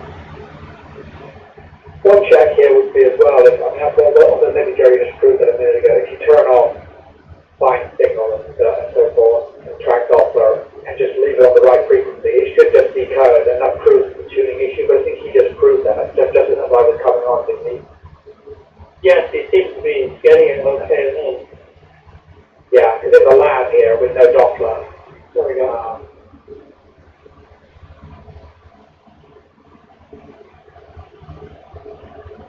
You know, Chris, I think you were exactly right about that suppressed carrier. Because at first, when the thing first comes on, there's a nice peak. It's just a basic sine wave. And we're getting an eye diagram and a bit SNR in the 5s and 6s. As soon as we start getting data, it drops right down. yeah, and it's dropping not because the signal is working, because it's moving slightly to the left or the right. Exactly, yeah. Slightly too. Yeah, exactly. I think that's right.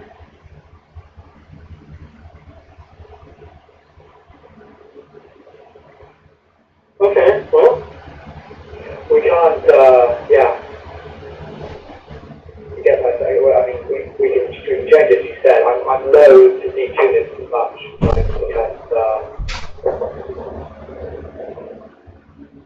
I prefer to fix it with a better decoding algorithm that gets on the right frequency.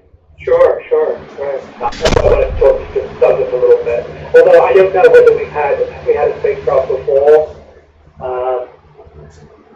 that had short two-frame PSK beacons.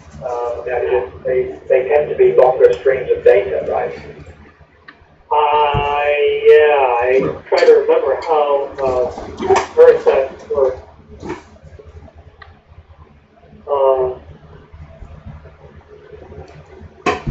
Can't remember. Jerry, with the lower signal from the other room, it looked fine, but we didn't get any frames decoded. Cool. Actually, going from 80 degrees into 72 degrees barefoot on the tile floor was pretty nice, so that's why I stayed 5 minutes. That's funny. It's gotten kind of warm in here. So what if I make you if the HDSDR recordings? They will be extremely strong signals unless I separate these or figure out a way to. You can't go below 0 gain on the FunCube, can you? No antenna on the FunCube at all. I have an antenna now, but I'll remove it. Probably when you remove it, you normally get nothing at all, right? No, actually, even with it off, well, I'll tell you what, I'll just fire it up and we can see how many dB it is, but it was very strong. Oop. I just have to remember where I put it.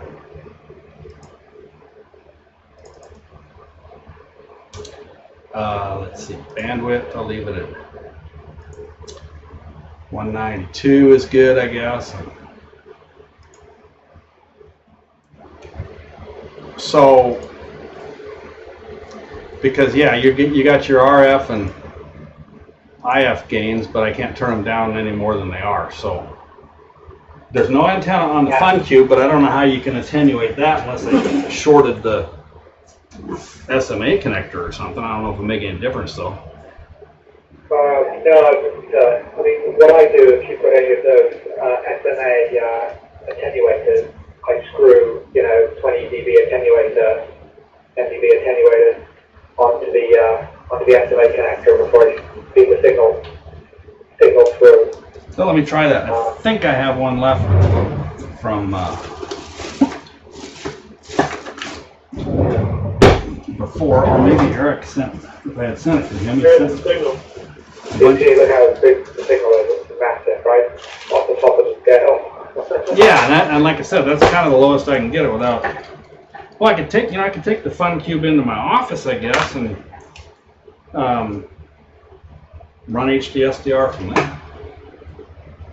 Yeah, it would be good if you could record it, you know, with a sort of peak signal in the sort of, you know, minus 75 or something rather than minus 45. Minus 45 is just not that realistic. I hate to write the algorithm so it works for that level, you know.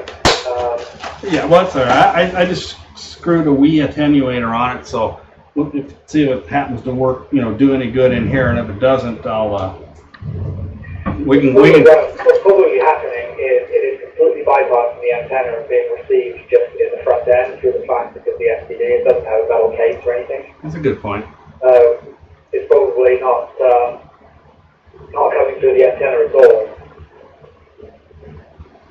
Okay, well, I can take it and plug it in at my shack desk, and then I can try it with either the rubber duck or no antenna or whatever seems to produce a reasonable signal, and I'll record how many rounds of signal do you want to see? I mean, just, you know, 4 or 5 beats, I think, Gary. It doesn't need to be super long, you know. Is it okay if I just let it run for 5 beacons is roughly 10 minutes, or do you want me to, you know, make a 10-minute recording? Even 5 minutes is enough, I think, Jerry. I mean, these files get pretty large, pretty fast, right? I think 5 minutes, I remember, is at least 300 or more megabytes, right? If not more. Here comes one with the little attenuator on it. Doesn't seem like it made much difference, so.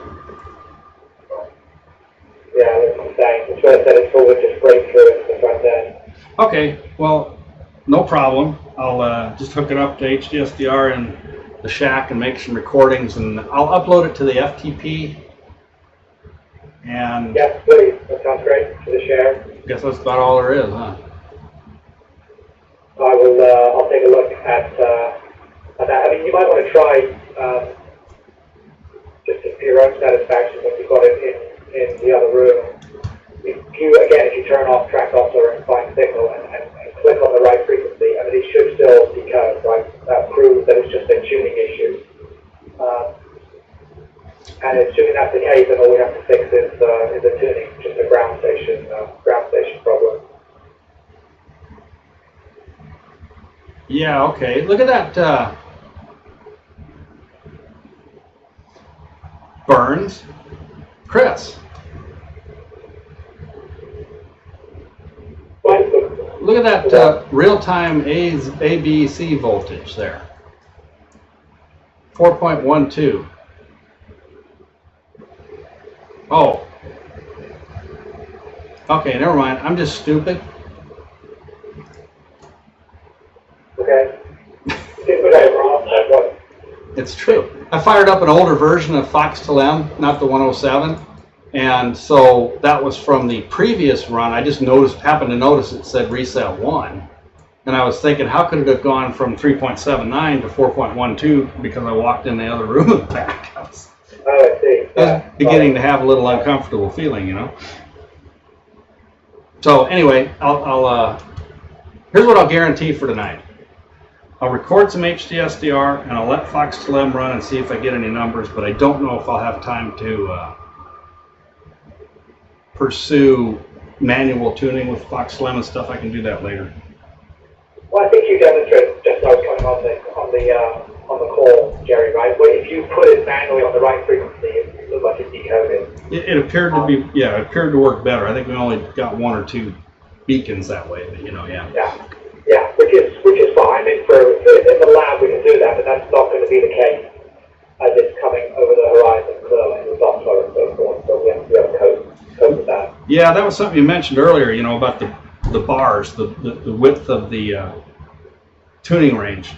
With UHF, it's going to be pretty big because of the Doppler. So not quite as easy as 2 meters would be to, you know, eliminate it down to even 5 kilohertz or something. You know?